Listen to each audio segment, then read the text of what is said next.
Достар, бүгінгі біздің жасап жатқан подкастымыз өте ерекше еркін форматта болады, және біз YouTube каналына бұл ешқандай не жоқ, барлығы еркін форматта алғашқы подкастымызды жасағалы отырмыз. Біздің YouTube каналымызға қош келдіңіздер. Мен Думан Ерханат, трейдер және инвестор деп өзімді жалпы таныстырамын.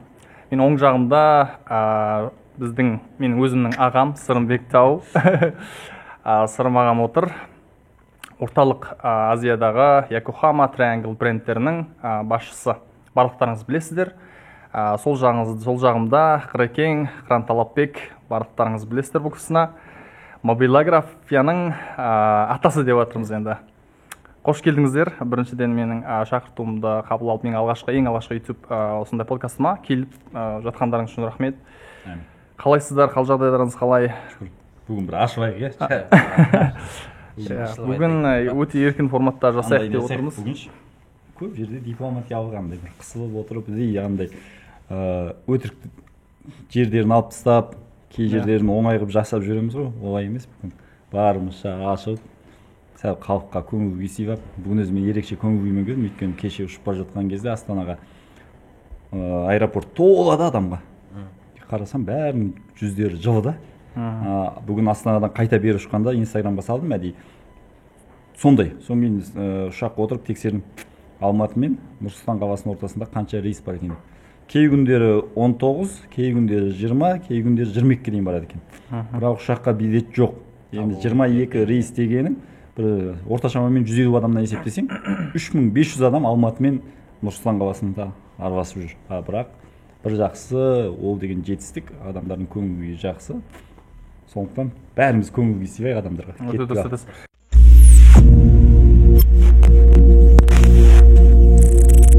Жалпы адам өзінің басындағы емес, жаппай қоғамдағы проблеманы зерттеу керек. Өйтетін маған ұшақпен қазірға Құдайға шүкір мен қайда болса ұшып кете беретін жағдайым. Бірақ жаппай халық қалай деген. Мен мысалы бүгін Алматы, Шымкент, Нұр-Сұлтан, Шымкент, Атырау бәрін қарап шықтым да. Соны халыққа тастадым ғой. Бұл не үшін деп. Бір 30-дан 40% халық маған жазғандардың ішінде Каспий кредит бөліп төлеу үшін адамдар қазір алып жатыр, ұзақ уақытқа дейді. 50 мың теңге ұшатын нәрсені 12 айға, 24 айға бөліп берсе, өте арз дейді. Сондықтан біріншісі себебі осы деп жатыр. Екіншісі бізде жолдар жаман деп жатыр. Үшіншісі қазіргі адамдар уақытты үнемдеуді біледі деп жатыр. Енді мына ойдар қайдан келеді? Жаппай біз бизнес тур ұйымдастырып жатырмыз. Жан-жақтағы адамдарды жинап жатырмыз. Сол кезде Алматыға бір уақытта жиналса екен, кей жерлерден ұшақпен ұшып келе алмай қалатын проблема бар ма деген. Ол қалай болды десең, Қыран мырза мен Қыранның көмекшісі бар, Мирас екеуі маған ұшаққа отырған кезде қоңырау шалады. Шымкенттен Алматыға 15 адамға ғана орын бар, 7 адамға орын жоқ дейді. Енді оны не істейсің? Біз бөліп тастамаймыз ғой. Содан кейін мен өзім қолымда телефон іздеп бастадым. Ұшақтың стенасына дік-дік бас тие көрдім да. Маған да басыңа ұрсаң ойлайсың деді ма? Содан кейін бастадық, қарасын. Жаппай осындай бір келген проблеманы өзімдікі ғана деп сезінбеу керек. Жаппай халықтікі деп сезіну керек. Неге сен қаражатың ақшаң бар, неге сен бір жерден бір жерге ұшып жете алмай жатсың? Содан мен бұл проблеманы ары қарай зерттеп, ұшақтан түскесен кейін зерттедім. Жаппай Қазақстандағы әуе жолдарының билетінің бағасы қымбат па деген сұрақ маған туындады. Қазір Алматыдан Нұр-Сұлтан қаласына ұшып барып келу орта есептегенде $100 шамасында екен. Эконом класс. Ал $100 ертерек алса одан да арзан. Ең арзан билет мен бүгін қарадым, бір ай бұрын алатын болсаңыз 12 мың теңге бір жағына. 12 мың теңге. Ол дегеніңіз екі жағында 24 мың теңге болса, ол бір $50 маңайында ғой. $50 маңайында. Сонда ерте алса $50 Астанаға барып келесің. 1200 км жерге барып келу ол арзан. Бұл енді және сен сұрағыңа проблема қайдан шығады дегенде, осындай проблеманы тереңінен зерттеген дұрыс. Жан-жақты зерттеуіміз керек. Өзіміздің нәрсеміз ғана деп ойлайтын болсақ, ол проблема көп жағдайда жаңа шешілу қиын. Біз егер басқаларды ойлайтын болсақ, басқа жағынан біз қарап шыдаймыз деген. Жан-жақтан қарау керек. Жан-жақтан қарау керек. Мысалы, Қыран мен Думанның ақшасы бар дейтін болсақ, біз қайсымен қандай жұмыс істеуге болады дегенді проблеманы ойлауымыз керек та. Думанмен жұмыс істеу үшін мен саған қазір Америкадан машина алып келейік десең, сен ойлайсың да. Мен қыраңғыны айта беремін спокойно. Саған айту үшін мен айтам, ана бір құрылыс сатылып жатыр екен, алайық, ертең акциясы қымбаттап кетуі мүмкін деген сияқты. Сондықтан әр адамға жақын нәрсені қарау керек. Сондықтан бүгінгі мен жаппай Инстаграмға желіге салатын, жаппай халыққа керек заттарды салу болғандықтан сіз сөйтіп ойлап шыдап тұрғандықтан ол нәрсе сізге өзі бүйтіп келіп жатқан сияқты болып тұр ғой да. Қытай халқы қанша мал жейді десе, жылына мен айтып беремін, 72 миллион мал жейді деп мысалы. Енді бүгінгі жалпы қозғағай тұрған тақырыбымыз жаңа әлемдегі жаңа бизнес деп жатырмыз. Енді бұл негізі үлкен тақырып, бірақ енді жан жағынан талқылау жағынан ойлап көрейік. Енді сіздерден өте әдемі жаңа аргументтер шығады деп ойлап отырмын. Мысалы, Қыран екеуміздің бизнесіміз, жасап жатқан жұмысымыз қолға ұсталмайтын жаңа білім беру тәжірибелерімізбен бөлісу болса, сіздікі болғанда қолға ұсталатын кәдімгідей адам көретін. Жоқ, кәдімгідей албатты кісі көтере алмайтын. Сондай бизнес болып тұр ғой. Осы жерде мысалы талқылайтын нәрселер өте көп. Бұл жерде мысалы жаңағы мен өзім ойлап жүрген нәрселер бар. Мысалы қазір Элон Маск, Марк Цукербергтер мысалы мета деп аттарын ауыстырып жатыр. Жаңағы VR деп жатырмыз, AR деп жатырмыз, жаңағыдай бүйтіп адамдар көзге тағып ішіне кіріп кетіп аралау, немесе жаңа сізді досыңызды алдыңызға бүйтіп шығарып келу деген. Енді осындай көптеген тақырыптар жалпы болып жатыр. Енді осының бәрін талқылаймыз бүгін. Мысалы мен бұл жерде бірінші аргументті былай қойғалы отырмын. Жалпы жастар қазір қатты бизнес ашқысы келеді, байықсы келеді, бір сондай бір ағым пайда болған сияқты да. Бұрын барлық адамдар жалпы әнші болғысы келетін, мысалы актер болғысы келетін болса, қазір мысалы бизнесмен болғысы келеді. Басқа бір тренд пайда болып баратқан сияқты. Мен енді Қазақстанға келгені бір байқаған нәрсем осыған байланысты. Не деп ойлайсыздар? Қыран басташы. Жастарға сенемін. Жас болған соң айтайын. Алдымен бәріңізге сәлем. Енді ғана сөйлеп бастап жатыр екем. Шынымен алдымен осы Думан туралы айтайын. Мен Думанға кеше айтам, you are a boy with iron eggs деймін да. Темір жұмыртқасы бар жігіт деймін да. Шынымен енді Думан, сен Қазақстанға мүлдем келмегенсің, келмегенмін. Бірінші рет Қазақстанға қанша ай бұрын келдің? 5 ай. 5 ай бұрын Қазақстанға көшіп келді. Өзі қазақ, Америкада тұрған. Қазақстанға көшіп келгенде акценті бар деп кейбір адамдар сөгіп жатады. Мен прикол ұстап жатам. Бірақ былайша айтқанда қатты құрметтеймін, өйткені Қазақстанға көшіп келді да 5 айдың ішінде енді бұл андай Голубой океан дейді ғой, бір тұнық мұхитты, трейдство деген, трейдерлік тұнық мұхитты басып алдың. Ал жастар туралы айтам, сол үшін де келіп отырмын.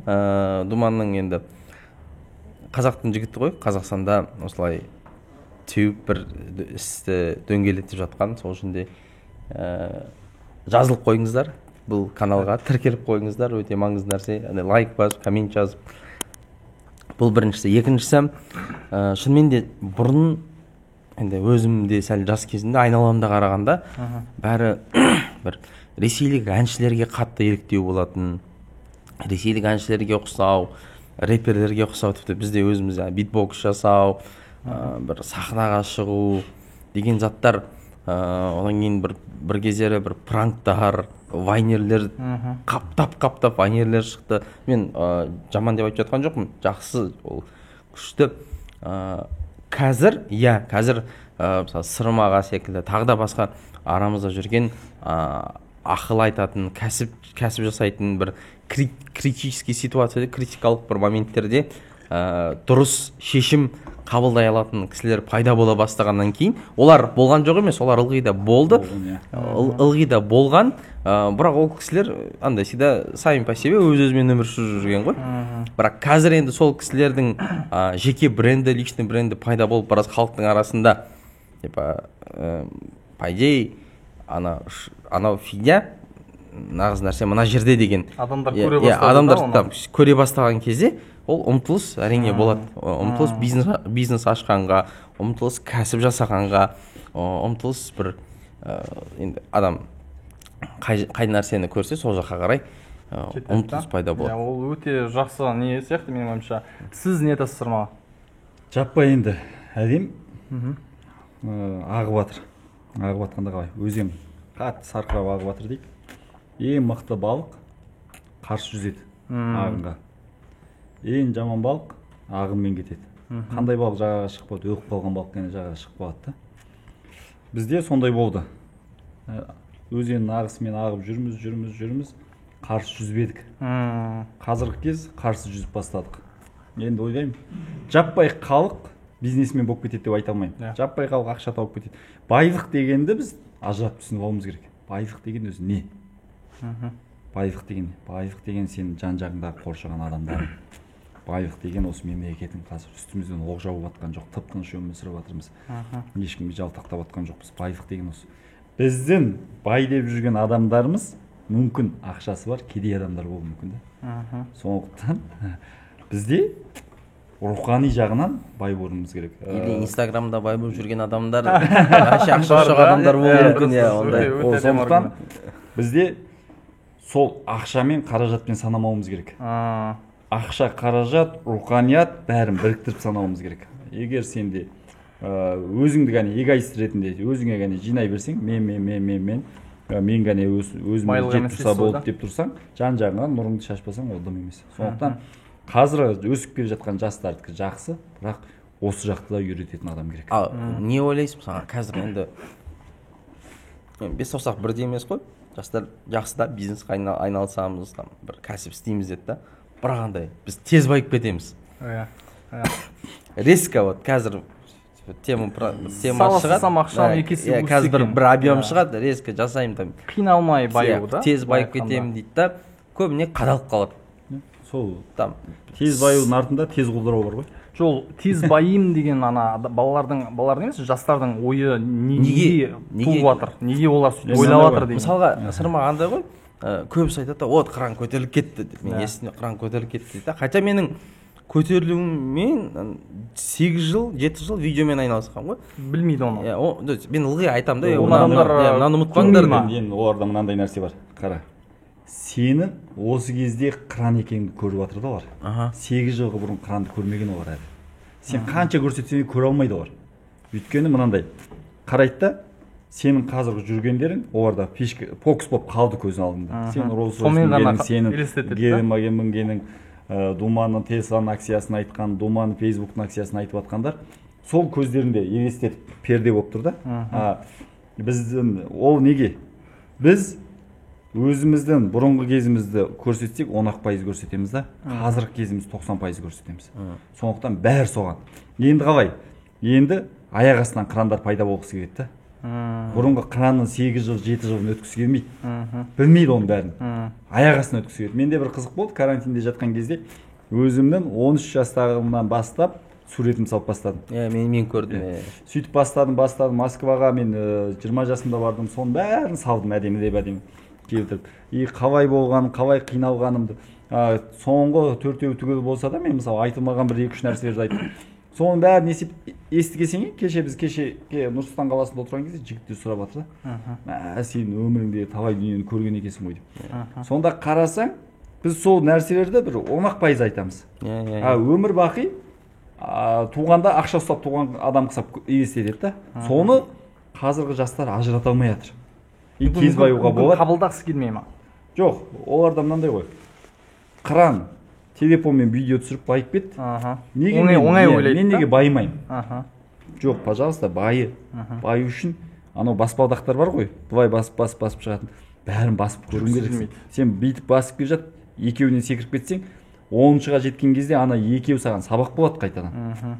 Сол кезде де қиналасың. Сондықтан жаппай тез баю системасы жақсақ, бірақ тез байған адам тез құртады деп ойлаймын. Екіншіден мынандай.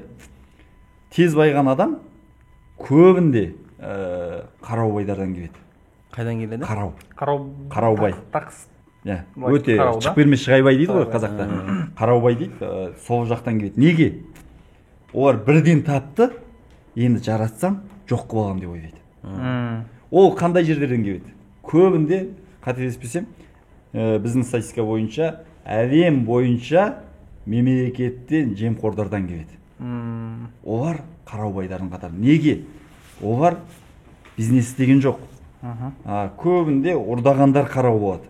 Сондықтан мен жаппай шашпаймын, бірақ енді ұрдаған адам ұрдаған, ол ешқашан ол бір етпейді. Сол адамдар шығарғысы келмейді. Шығарайын десе де азайып қалатын қысап тұрады, қанша дүние болса да. Өйткені актив өзі емес қой. Сондықтан біз өзі тапқан адамдар біледі ақшаның жолын қалай тапқан, қалай еңбектенгенін біледі, қалай жұмсарын да біледі. Сондықтан өзі тапқан адамдар көбінде жомартырақ болады. Жалпы еңбектенбесең тегін нәрсе жоқ, оңай нәрсе жоқ дейсіз ғой Мен да. жаңа басында бір сөз айттым ғой. Біздің бай деп жүргендеріміз ақшасы бар кедей адамдар болуы мүмкін. Ақшасы бар кедей адамдар болуы мүмкін. Ақшамен ғана өлшеп жүр да. Ондай емес. Жаппай білесіңдер ме? Ақшаң көбейген сайын проблемаң көбейеді. Проблемаң көбейеді. Сондықтан көп ақшам болсын деп ойлау да дұрыс емес ол. Дұрыс емес. Әр адамның мысалы енді жаңағы бүйтіп айтады ғой, мысалы енді бақытты болу үшін өмір сүріп жүрміз дейді ғой адамдар. Бақытты болудың жалпы несі левел дейді ғой, жаңағы деңгейі де әртүрлі, иә. Мысалы бір кейбір адам мысалы айлықпен жұмыс жасап, бізбен бірдей емес, менен артық бақытты болуы да мүмкін деген сияқты ғой да. Сенен көбірек семьясына көңіл бөледі, сенен көбірек әке-шешесіне көңіл бөледі. Сенен көбірек дос жаранына көңіл бөледі да. Сен ақшаң жоқ кезде сол ортада сен бақытты болып жүресің. Ақшаң көбейсе сен проблемаң көбейеді. Мен мысалы өтірік айтпаймын. Кеше Нұр-Сұлтан қаласына ұшатын болып, кластасыммен қонаққа бара алмадым. Шақырды. Мен де Нұр-Сұлтан қаласына жұмысым жоқ болса баратын едім ғой. Біздің кластастардың бәрі жиналды. Мен бара алмай қалдым. Сондықтан осының бәрін уақытты реттеуіміз керек. Бірақ мен оған барады екенмін деп басқа жұмыс тастағам да дұрыс емес. Бірақ мен таңдаған жолым бизнес па, мен жұмысымды жасай өтіп жомарт болғым керек. Маған ана не қатты ұнайды енді Сырма, мен де басында да мен білмеймін ғой, енді көрген сәке капец стрельнул, бір темадан аты кетті, не істеп кеткен кісі де енді білмейсің ғой, енді араласып жүрген кезде. Бірақ көп бірге қанша 10 мемлекетке 11 мемлекетке бірге барып, бірақ там кейбір мемлекетте 2 рет, мысалы Стамбул, в общем бір 20 рет шетелге сапарласып болу деген оңай емес, тағы да ол тарайтын адам, дарымайтын адам деген сапарласып болған шығармыз. Сол жерде енді неше түрлі историялар естимін. Маған ана қатты өткен недегі Стамбулда сіз бір қораның басындағы бір нәрсені тауып алып Стамбулға барып бір апта күтіп жатып ананы сатқансыз ғой, соны айтып беріңізші. Бізде енді апам болған, апам әкемнің жеңгесі. Сөйтіп үйдің төбесіне, енді ауыл, мал бағатын ауыл ғой енді. Бүйтіп барсам, қораның үстінде бір ер жатыр екен, ер тоқым. Көремін да, көне екені көрініп тұр, бірақ енді болды, мусор ғой, тастаған ғой енді. Шағылған, сынған. Сөйтіп көремін, суретке түсіремін, сүртемін шағын. Апамдан сұраймын, апа мен мынаны алсам бола ма дейді. Ол кісі енді біз апамызды мен көрген жоқпын, апа деп өскенбіз. Ала берші деймін. Неме ағаш дейді. Менен не сұрайсың? Немене отқа жағатын ағаш қой дейді, ала берші дейді. Сөйтіп шаңын сүртемін, дұрыстаймын, қараймын, соң апамнан историясын сұраймын ғой. Мынау не? Мені ұзатқан кезде берген дейді да. Төсек орнына берген дүние дейді. Енді қарасаң, 1918-17 жылдарда ұзатылған адам. 1917 жылдан бері тұрған нәрсе болып тұр ғой да. Сөйтіп қызық басталады. Апамыздың мен баламын ол кезде, жаспын да, 20-ға да жеткен жоқ шығармын. Соң айтамын, мен бұны ақшаға айландырсам болады. Соң Стамбулдағы Капал Чаршы деген жер бар. Сол жерде көне антиквар сататын. Суретке түсіріп біреуге жіберемін. Оны қайтып жіберіңіз суретке. Ол кезде анау қай жылдары телефон жоқ. Анықталмайды қай жылдары негізі? 2000 ғой деймін, 2000. Сіз ол кезде бизнесмен емессіз. Жоқ, мен енді әртүрлі нәрсемен айналысамын. Анау қолдан тігетін түскігіз деп аталады. 21 жыл бұрын. Кремче деп аталады. Деген нәрсе вообще. Жоқ, кремче деп аталады. Соны жинаймын, соны сатамын, Москваға жібереміз. Сөйтіп жүрген кезіміз ғой, антиквар деген затты қызықтап. Сөйтіп бір түрік кісімен танысқам, Смайыл деген. Сол кісіге оны қалай түсірдім дейсің ба? Ол кезде фотоаппарат деген висит. Біреудің фотоаппаратын сұрап аласың, ол айтады саған, шағып аласың, өзің барып түсіріп беремін деп. Сөйтіп ана ер тоқымды әкелесің, сүртесің, әдемі ертіп келесің, суретке түсіресің. Содан кейін есімде 120 төгірік беріп, интернет өзіңе мейл адрес ашқызасың. Мейл адрес ашатын мүмкіншілік жоқ ол кезде. Содан кейін попросить етесің, мынаны анаған салып берші деп. Ол мына жақтан скайнерден зыз деп оқытып салады. И ол кездегі интернеттің скорость деген өліп қалған. Сканермен жіберіп жатсыз да? Скайнермен. Факспен жоқ, скайнермен жібересің, емейлмен. Сөйтсем ана айтады да, мына мен аламын дейді, алып кел дейді. Егер тарихы... Сіз оны қайдан таптыңыз? Ол не үшін оларға жіберіп жатсыз? Ол қалай ойладыңыз олар қымбат қалатын? Менде мынандай ғой. Қай жерден туды идеяңыз? Идея мынандай. Мен және қолдан тіккен түскі күздер сататынмын. Түскі күздер сатқан кезде біз оны жинаймыз. Содан кейін ана бір не болған, бенгір азамат болған, аты есіме түспей жатыр. Сол кісі менен Монғолиядан сатып алатын. өзі Улан Батырда. Сөйтеді да мен бір түскі кезде Турцияға кетіп бара жатқан досымдан беріп жіберемін. Мынаны енді ол кезде бізге Турцияны өмірде көрмегенсің, Европа ғой. Содан бір екеуін ба беріп жібергенмін, сөйтсем ол маған жазады, мынау жақсы сатылады екен деп. Қымбатқа сатып жүрген. Қымбатқа сатылады. Соны мен өзім бір 20-сын апарып кетемін. Ұшақтан қалып қаламын, ол жетеді. Сол кезде жаңағы Смайл деген кісімен танысамын. Сөйтеді да ананы Смайлға суретке түсіріп жіберемін. Смайл алып кел дейді ғой. Ер тоқымда. Көтересіз. Енді қарасаң, анау бір мусор. Керек жоқ. Ешкімге керек жоқ. Түркиядан алып кел деп шақырып жатыр. Мен қараймын, мынау бір темір мен ағаш. Сіз оған бірдеңе жаздыңыз ба? Осындай 1930 жоқ, оны мен апамнан сұраған тарих жазып жіберемін. Жазып жіберген екенсіз ғой да. Сөйтем, содан кейін ол айтады да маркетинг жүріп жатыр да. Маған содан кейін мен кішкентай жария шығарамын. Көне ер тоқым алам деп. Сөйтіп екеуін үшеуі болады, бәрін суретке түсіріп жүремін. Содан ол айтады, ана екеуі бір төртеу бесеу болады, екеуін таңдап алып беш дейді. Соны Алматы арқылы Түркияға алып барамын. Өзіңіз? Өзім. Алып барамын, иә. Жанында бір 50-дей түскүйізім бар. Соны сіз барып келген шығындарыңыз бәрін ол маған айтады, төлеп беремін, мынандайға сатып $1800 ғой деймін, сатып алам деп айтады. Ол кезде $1800-ға Алматыдан 3 бөлме үй аласың. 3 бөлме үй. Содан шақырады, барам, ер тоқым. Алматыдан қалай бардыңыз? Алматы арқылы бардым мен. Алматы рейстердің өзі онша емес. Оның тағы бір қызығы бар. Ол кезде бізге енді шынын айту керек, Түркияға 2 рейс Қазақстаннан ұшады деген елестету қиын. Жездем екеуміз аэропортқа барамыз. Аэропортта отырамыз да, кіреміз да, Стамбулда сағат қаншада ұшады деп сұраймыз. Сөйтеді, аэропорттағылар айтады, сағат 8:20-да ұшады дейді. Біз машинаға келіп ұйықтаймыз. Сөйтсек, біздің ұшатын ұшағым мен Жанарка деген компания екен. Ана 9-да ұшатын ұшақ Air Қазақстан екен. Сөйтіп ұшақтан қалып қаламын мен. Ақшаны төлеп тағасыз ба? Төлегем, ертеңде қайта ұшаққа тіркеп, әйтеуір бір жетем. Қолда ер тоқым. Қолда ер тоқым, түскейгіз. Екі сумкам бар дәу-дәу. Сол кезде анау Исмаил атты көреді да, енді бізге қазір алып келсем де оны $1800 емес, $180 ешкім алмайды. Ол кісі көреді да, иә мынау мен аламын 1800. Бірақ дейді, мен сатам, саған $1800 беремін дейді. Менің көзімше $10,000 сатады.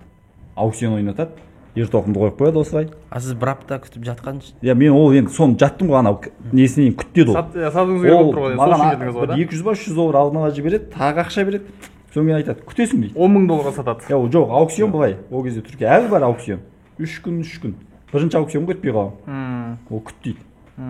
Енді мен анау. Сіз Стамбулда қанша күн, бір апта ма күткенсіз? Иә, 10 күн күттім мен. Аукцион деген сіз 10 күн. Ол кезде енді аукцион деген нәрсенің өзі қалай деген. 10 күн? То есть мен ана бірінші рет естігенде басы 10 күн. Алғаш рет барып тұрсыз да? Иә, ешкімге керек жоқ бір ескі ер тоқым ұстаған Стамбулда.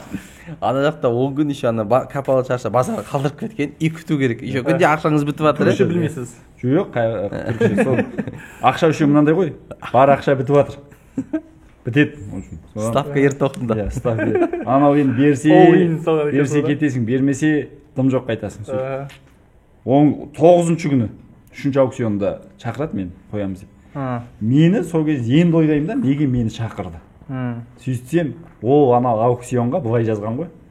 Моңғолиядан келген осындай қазақ ұлтының баласы әжесінің, енді бүткіл шын жазған, әкесінің, ағасының әйелі енді бізге әжесінің ер тоқымын осылай алып кеп, өзі аукционға қойып жатыр деп жазған да. Ана қызықтырған адамдарды.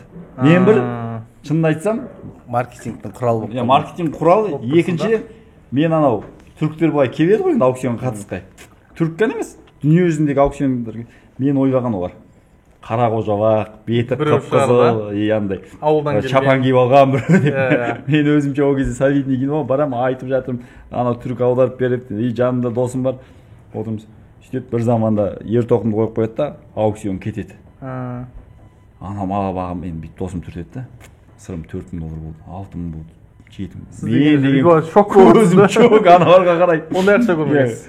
Сөйтіп, нетіп болады, $10,000 сатып, $9,800 сатып, $1,800 маған береді. $8,000 өзіне. Өзінде қалады. Сол кезде енді өмірімде алғаш сол енді байдың үйіне барып көрдім да. Қалай? Теңіздің жағасында анау Смоленді сатты. Ол кезде Түркияда 9, енді өзіне $8,000 қапты ғой. Құнды дүние еді. Мені қонақ қылды үйіне апарып. Сол кезде енді жаңағы көзімізді ашып деп қайтқанбыз. Бірақ өте көп ондай тарих. Біз барып 2003 жылы барлық ақшамызды жоғалтып, апарған затымызды Түркия мемлекеті алып қойып, 2 апта грузчик істеп, билет ақша тауып қайтқанымыз да бар. Сондықтан ол әртүрлі. Ең бастысы кезінде мен Москваға барып, досыма жүкті апарып беріп, мен Москвадан қайтам, досым Түркияға апарып, о да жаяу қайтқаны бар. Ондай қызық дүниелер көп. Сіз болғанда бұл айтыпсыз. Оның бәрі неге айтып жатырмын мен? Жаңағы тез байып кетудің жолы емес. Иә. Жаңағы мысалы барлығы мысалы сізді Сырымбек тау, Йокохаманың мысалы қазір Орта Азиядағы Жапонияға барып маған ақша беріп Йокохаманы беріп жібергендей көреді ғой. Иә, сондай көреді. Бір ар жағында жаңа не болған, сіздің Турцияға барып осындай нәрсенің бәрі істеп, кішкентай кезден барлығын неткен, мысалы кейбір 90% адамдар көрмей отыр, білу керек, жастар үйрену керек, айтпайсыз. Енді ол сұрамаса айтылмай, кейбір подкасттарда айтылады деген сияқты. Бүгін бір талай нәрсе айтып отыр, өте әдемі стори.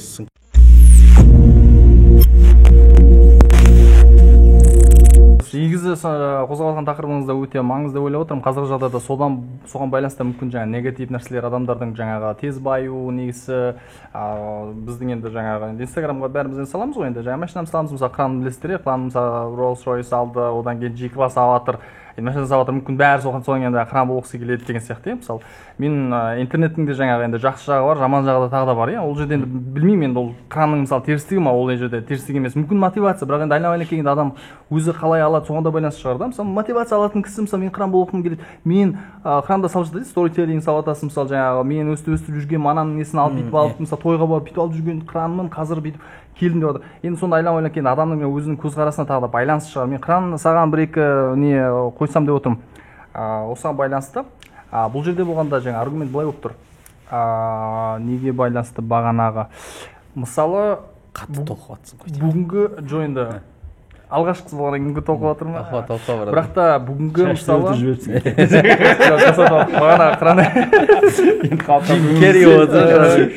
халыққа көңіл сыйлаймыз. Арнайы дайындалып келдім енді. Негізі сұрақтарым да бар. Мына жерде біраз әдемі тақырыптарды қозғағым келіп отыр. Мысалы былай, бұрын енді табысқа жетті бір адамның табысқа жетуін дегені мысалы жаңа ақшасына байланысты тура ақшамен өлшейтін. Ал енді қазір болған кезде керісінше ол адам бір жерге қамалып қалмау, байланып қалмау. Байланып қалмайды, бірақ жұмысы кіріп тұрады, ақшасы кіріп тұрады, жұмысы жүріп жатады мысалы. Енді Сырымбек аға сіз ютубқа саласың ғой. Сол кезде астына комментарий Думан не деген көп сөйлейді деп жазады. Думан сөзін бөле бермеші деп жазады. Ондай нелерге дайын бол. Жақсы. Енді алғашқы не болғаннан кейін қызық болатын болып тұр. Хейтерің болайын. Негізде ол өте еркін болған дұрыс деп ойлап мен не айтқым келіп тұр деген кезде мысалы сізді қарап отырсақ мысалы көп трабл жасайсыз, саяхаттайсыз, ана қалада мына қалада жүрсіз. Кранда сондай мысалы өткенде ғана Мальдивқа барып келдің да мысалы. Енді жұмысың жүріп жатыр, ол сен ақшаны таппай жатсаң кіммен бардың деп сұрасайшы. Кіммен бардың деген сұрақ. Менен сұрайды адамдар суреттің түсіріп жатыр деп. Мен Мальдивида ана қап-қара бір жүрген бір Мальдивте үйреттің ба мобилография? Өте әдемі түсірген да, өзің сияқты түсірген енді. Ол жерде айтып қоймасаң мынау түсінбей жатыр. Иә, бірақ кран мен айтып тұрған нәрсем былай. Сенен сұрағым келіп тұр спецификали.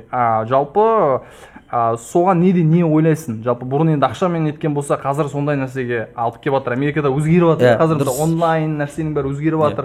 Қаншама нәрселер өзгерістер келіп жатыр. Соған байланысты енді өзің көзқарасың. Мынандай нәрсе ғой.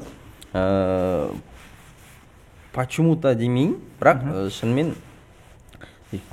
көп адамдардың кранның жетістігі енді ол көрінетін нәрсе ғой, көрінетін жылтырайтын нәрселер. Rolls-Royce алғаны, Гелендваген алғаны, или 4-5 машина гараж алғаны, бүйткені сөйткені болып көрінсе, мен үшін өзімнің ішкі сезімде жетістігім ол біз бір Қазақстанда әлемдегі біріншілердің бірі болып, бір сала алып келгеніміз, хотя бы бір 10 адам болсын өзінің өмірін өзгерткені 10 адам болсын, сонымен ақша тауып, не то что, сонымен бақытты сезінген. Маған айтады да, блин, кран мен өз ана бір Айдархан деген бала бар, жігіт бар, 32-де 10 жыл полицияда істеген. 10 жыл дегенде 6 жыл сотта, сот орындаушысы. Өткенде ана зеңгіге қатысып отатын. Полиция болып істеген, полицияда опер болып істеген. Сосын алғанда мобилографияға полностью көшіп кеткен.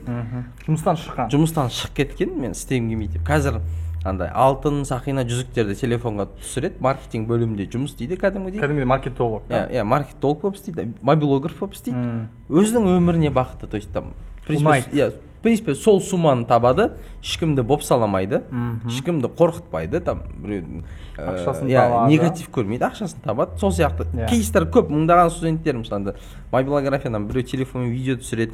В принципе мобилографтар айналамыздағы әдемілікті көре білу ғой. Бір нәрсені олар жаман нәрселерді емес, әдемі заттарды көре біледі, өмірлері өзгереді. Мен сонымен мақтанамын өзім. Іштей немен мақтанамын да, білейін, андай анау бала жетістікке жетіп жатыр. Байзакованың жанындағы мобилограф менің студентім екен. Алдында Дубайға бірінші рет барып маған жазып отыр. Қыреке, мен вот өмірімде сенің мықты деп па? Бірінші жоқ. Анау да айтады, мен бірінші рет шетелге шықтым дейді. Байзакованың жанында жүрмін, олар үшін ол не ғой, бір жұлдыз ғой. Енді менің де қазір мобилограф жігіт бәрі жасап жатқан, бәрі сенің студенттерің ғой. Мен мысалы алып беріп қоямын оларға. Сен мысалы мен мысалы бір нәрсе айтып кетейінші осы жерде, сөзіңді бөліп ренжімесең. Мен мысалы ең алғаш мен шынын айтсам, Қазақстанда көп адам танымайтынмын. Бір жыл жарымның алдында ең алғаш мысалы Сырым ағам, ол кісі мысалы таныстым, одан Қыран деген сияқты. Мысалы енді Қыранға айтатын болсақ, Қыранды мен ең алғаш, жаңа сен мен туралы айттың ғой, мен қысқаша айта кеттім. Қыранды ең алғаш көрдім, мен шынын айтсам, қазір нешедесіңдер? Мен 24-темін. 24-те де ойлаған жоқпын. Былтыр 23-те болды ғой енді. Шалма дедім. Кәрі көрінеді деген нәрсе емес. Сары шал қайдан шықты? Жоқ, мен сені өзіммен жас деп ойладым негізі. Бұл 29-да 30-ға шығады. Мен 30-ға келіп қалдым ғой. Мен сені менен жас шығар болмаса 30 жастамын десең. Содан кейін мен сен жасың жаққандай шок болдым, шын айтсам. Енді қатты білдірткім келген жоқ, өйткені сен қалай ойлайсың, ол кезде мен сені қатты жақсы танымаймын. Бірақ не ол жерде айтқым келіп тұрған нәрсе сенің қазіргі жетіп жатқан нәтижең, иә? Мысалы, қаншама адамдар сені сыйлайды. Өткенде мысалы ең алғаш келгенде екеуміз жаңағы отырып машина арасымен кетіп бара жатырмыз. Ушу болып мектептің балалары деген, Қыран деп не деді да жерде. Мен деген не болып кетті деп ойлап қоямын. Енді жаңа кездескеннің өзінде біреу суретке түсіп жатыр деген сияқты. Ол деген ол жақсы. Ол біреуге сен мүмкін мотивация беріп жатсың, жастарға міне көрінді ма? Телефонмен ғана ақша табуға болады деген сияқты. Енді бұл жерде мен бір сұрақ, осыдан кейін бір сұрақ қойғым келіп тұр. Жалпы енді бұл онлайн бизнес, мен біз бүгінгі тақырып негізінде болғанда онлайн бизнес, заманауи бизнес жаңа заманда, бірақ кәдімгідей Сырмаға сияқты қолға ұсталатын бизнестер, бизнестер. Енді осы жерде осындай екі нәрсе тұр ғой. Бізде онлайн екеуміз жасайтынымыз көбінесе үйрету, білімімізден, тәжірибемізден бөлісу. Осы жерде көп үйрететін адамдар көп. Мысалы сен айтасың ғой, өзіңнің құндылығыңды айтып жатсың. Түсіндім, енді осындай сен сияқты үйрететіндер көп. Мысалы мен сияқты үйрететіндер көбейіп жатыр, қалай ажыратамыз? Бұл жерде жалпы адамдар қалай таңдау керек? Экспертті инфо-цыганнан қалай ажыратамыз деген сұрақ болды. Бір мен былай айтқанда қазақша біздің тілге аударғанда экспертті инфо-цыганнан қалай ажыратамыз? Мен ана ойымды бітіре салайын. Жалпы мен іштей, просто ана айтсаң андай бір не болып көрінесің, ой мен бүйтіп жатырмын, сөйтіп жатырмын. Мақтанғандай. Іштей өзім қуанамын. Білмеймін, біздің студенттер қаншама жастарға хотя бы бір сенім сыйлап жатырмыз, шынымен өмірлері өзгеріп жатыр. И олар реально нәтиже алған адамдар қай жерде болса алып шығады да. Мен білмеймін, бір жерде косяк жасап қоюы мүмкін, бір жерде там не то істеуі мүмкін, бірақ олар ылғи қорғап сені алып шығады да. Мысалы сен Тесланың акциясы көтеріліп, содан ақша тапсаң, біреу Илон Маск жамандап жатса, оны қорғап шауып бересің ғой сол үшін. Сол сияқты олар да енді менің біздің курстың арқасында алып шығады да. Енді жаңа машина алғаным, Rolls-Royce алып ауыстырып, оның гелін алып, оны бүйтіп сөйтіп қуып жүрген, ол менің ішімдегі травмаларымды жапқан да. Ішімде өзім кішкентай травмаларым болатын. Мен айналамда біреу сондай алады, сондай мен жүреді. Мен неге жүре алмаймын, или мен осыны аламын, или білмеймін, мәшинем болмаған үшін. Өзіңе мотивация. Жоқ, өзіме бір уәде берген, нафиг керек емес зат болуы мүмкін, бірақ өзіме уәде, мысалы, білмеймін, менде хобби сияқты, коллекшн хобби сияқты. Хобби емес, травма бар ғой. Соны жабу. Өзіңді қуанту, кішкентай кезіңде аламадың, осыны мен алам деп уәде бердің, ол саған мүлдем керек емес болуы мүмкін. Психологистке барасың ба? Психологистке барасың ба? Психологистке барам. Мүмкін сол барғандықта сол жақтан шығарген нәтиже ма? Жоқ, енді ол іштен келеді ғой. Мысалға, андай бір қызықты история, мен бір қыз тастап кеткен мені, мәшинем болмаған үшін тастап кеткен бір қыз мектеп кезінде ғой, мәшинем болмаған үшін мен бір қыз тастап кеткен да. И сол травмадан қалып қалған да? Қалқан машина ала беремін да. Типа оған да емес, мен ал бір қыз болған, мектеп кезінде ғой там стюардесса қыз тастап кетсе самолет сатып алады екенсің ғой. қайта кішкене андай болған, менің свадебный деп тойда фотограф болып істеген үшін ұялған да менен. Мен жігіт фотограф деп айтқанда давай мен көрсетейін да. Мен типа давай мен саған свадебный фотографтың әлемдік дәрежеде болатынын көрсете аламын деген бір сол травма маған мотивация болып қалды да. Айтпай. Өте күшті. Өте демі. Ол қыз қайда қазір? Рахмет айту керек екен. Атын айтып тұр камера. Жалпы рахмет айтып себебі. Алып тұр, мен айтып жіберейін да. Ондай жастар көп негізі. Менің ойымша жалпы қыздарда да сондай нәрсе жалпы көп байқалады негізі. Нәтижесіне жағдайына байланысты. Дұрыс қой енді, шындық қой ол. Отырмай стюардесса қыз болсам самолет самолет. Бір қыранның басы бос та? Жоқ, жалпы мынандай ғой. Адам армандайды. Бос емес. Адам екі түрлі армандайды. Қалай? Қол жететін армандар бар, қол жетпейтін армандар бар. Қол жетпейтін арманды біле тұра, сен армандайсың бәрібір. И өтіп кеткен дүниені қайтып орнына келтіру үшін армандайсың. Сондықтан осының бәрінен қиял туады. Қиял туғасан кейін, сол қиялмен сен өмір сүріп жүріп, қиялға қол жеткізсең, жаңағы ішіңдегі жарақаттың бәрі жазылады. Сондай да, мысалы, қыран, жаңағы қыз тастап кетті. Арман қалай? Ананы удар беру. Кек алу ма? Жоқ, кек емес. Көрсету өзін өзі. Өзіңе көрсету да, өзіңе өзін көрсету. Мен жетуім керек. Сол арман қиял болады. Ол кезде қыран жарайды. Бірінші курс оқып жүргенде, 11 оқып жүрген кезде қыран Rolls-Royce аламын десе, ердер мынау бір қиял екен деп айтады да. Басқа не дейді? Басқа ештеңе демейді. Мен 100 миллион теңгеге G-класс аламын десе, ол қиял екен дейді. Ал қиял орындалған кезде қыранның бүткіл қияли және жаралары жазылады да. Сондықтан ол барлық адамда болады. Ол Rolls-Royce-пен, ол мына көпемен де болуы мүмкін. Бүгін маған бір қыз бала жазыпты, мысалы, бірінші рет 22 жасымда ұшаққа отырдым дейді, Флай-Арыстанға. Қандай керемет сезіндім дейді да, ұшақпен ұшып барған. Бірақ енді дейді, сіздердің видеоларыңызды көріп, бизнес классқа отыру арманым дейді да. Қарасаң, арманы шектеулі ұшақ болатын. Ал қазір арманы бизнес классқа ауысты. Сол менің андай не болатын травмалардың бірі. Короче, біз Lexuspен анда-мында видео түсіруге жүресің ғой. Сол кезде блогерлар деп бөледі, оператор деп бөледі. Мен ол кезде оператор болатын. Блогер емеспін, менде бір 15 мың подписчик бар. Ол жерде Бейбіт Әлібеков, там Елікбаев, так сондай нелер, блогерлар болады. Мен операторлар, мен эконом класста ұшатын да. Аналар бизнес классы. Біз, короче, Франкфурттан 24 сағат Нэшвиллға, Теннессиға ұшып барамыз, экономияны ұшып барамыз. Мен еще барып жұмыс істеп оларды түсірем. Қайтадан ұшып келеміз, соны қайта экономияға, менде сондай бір травма қалып қалған да. Мен тұрамын да, қазір бір жаққа ұшсам, жоқ мен бизнеспен ұшамын. Ну, білеймін, андай бір. Енді бүйтіп айтсақ бола ма, сен 5-6 сағаттан көп бизнеспен ұшамын, жоқ мен алам деген қалып қалған да. Ол да уже мотивация ары қарай. Бүйтіп айтсақ бола ма, сіз жаңа айтыватсыз ғой жаңағы. Екеуіңізге де енді былай ортақ сұрақ былай, әр адам өзінің сондай травмасын тауып, соны позитив мотивацияға айландыру керек деп айтсақ бола ма? Әлде ол теріс болып кете ма? Жоқ, енді әр адам іздеп кетуі мүмкін, мен не травмам бар депші. Жоқ, ол өз қойылған нәрсе ғой. Жалпы мен бір нәрсе айтайын. Қалтамдағын алма, жүрегіме салма деп өмір сүру керек та. Біз ақшаның құлы болып кетпеуіміз керек. Айланып келгенде да? Қалтамдағын алма, жүрегіме салма. Әдемі сөз да? Біз неліктен? Мынандай да, біз ақшаның құлы болып кетпес үшін үшеумізде ислам дініндеміз, мұсылманбыз. Әлемде 1,8 миллиард мұсылман бар. Бірақ қаншасы маска киіп жүрген ешкім айта алмайды. Сондықтан біз шынайы болуымыз керек та. Травмамен күрессек те, басқа біреумен, бизнесменмен болса да бәрінде шынайы болуымыз керек. Біреу үшін емес, өзің үшін дейсіз ғой да. Қазір қараңыз, кейде біз біреу үшін үй сатып аламыз, біреу үшін көлік сатып аламыз, біреу үшін жақсы киінеміз. Бұл наоборот сені жарақаттап жатыр, травманы саған пайда қылып жатыр. Өйткені ертең ол киімді кие алмай қалсаң, сен үйден шықпай қаласың. Ол машинамен жүре алмай қалсаң, сен үйден шықпай қаласың. Психологически саған. Конечно, сондықтан біз басты ішіміздегі иманды күшейтіп алуымыз керек. Дерзкий мұсылман болуымыз керек қой. Рауан деген ағамыз бар біздің. Ағамыз деген ініміз ғой енді, бірақ анандай қазақта жақсы сөз бар, өзіңнен ақылды адамды аға деп сөйле деген. Сондықтан Рауан ағамыз да айтады, мұсылман дерзкий болу керек дейді. Жоқ, сіз әдемі айтасыз жаңағы мысалы біз ішіміздегіні мен жағаласамыз деп басқа жаққа кетіп қалмауымыз керек. Ішімізден жағаласамыз деп кредит алып қуып кетпеуіміз керек. Ішіміздегімен жағаласамыз деп төмен түсіп кетпеуіміз керек. Тағы да кері әсерін беріп кетуі мүмкін дейсіз ғой. Мысалы мынандай да, Қыранмен бірге Франкфуртқа ұштым.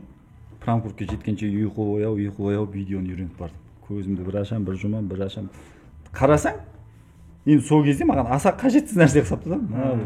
Сөйтіп, бірақ қыран түсірген видеоларын көріп өте әдемі да. Еще айтып ғой, Сәке, мен бүйтеді, ұйықтап кетеді, оятып аласың. Сөйтіп, қазір мысалы мен өзім естелік. Жанымда ешкімді ертіп жүрмеймін мен түсіру үшін. Өзім түсіремін, өзім монтаж жасаймын өзім. Бірақ бір нәрсе айтайын, риза болатын сен жақсылықты түсіресің. Жақсылықты әдемі қылып түсіресің, жақсы қылып жеткізесің. Жақсылықты бөліссең көбейеді дейді қазақ. Жаманшылықты бөліссең де көбейеді. Түсіруде емес, ол нені түсіруде деген. Көзбен жақсылықты қарау керек, құлақпен жақсы сөз есту керек. Маңыздысы сен өзің қалай көзқарасың қалай. Сондықтан осының бәрі жақсы, ортаң жақсы болса, жан-жағың жақсы болса, түсіретін нәрсең жақсы болса, тілің жақсы сөз сөйлесе, көретін жақсы сөз сөйлесең, не саған басқа не керек? Саған қайткенде миллиардтар керек емес. Айналаң жақсы болса бақытты деген сол. Қолыңнан келсе басқаға көмектес жеткілікті. Шамаң келгенше көмектің өзі ақшамен өлшенбейді. Сондықтан жаңағы анандай біреуге көріну үшін, біреуге бүйтем, біреуге сөйтем, анаған сәсетім 200 алды, мен 300 алуым керек. Осындай әңгіме ол өзіңе қайтып травма салу ол. Сондықтан жаппай комфортты өмір сүру керек адам, жағдайың болса.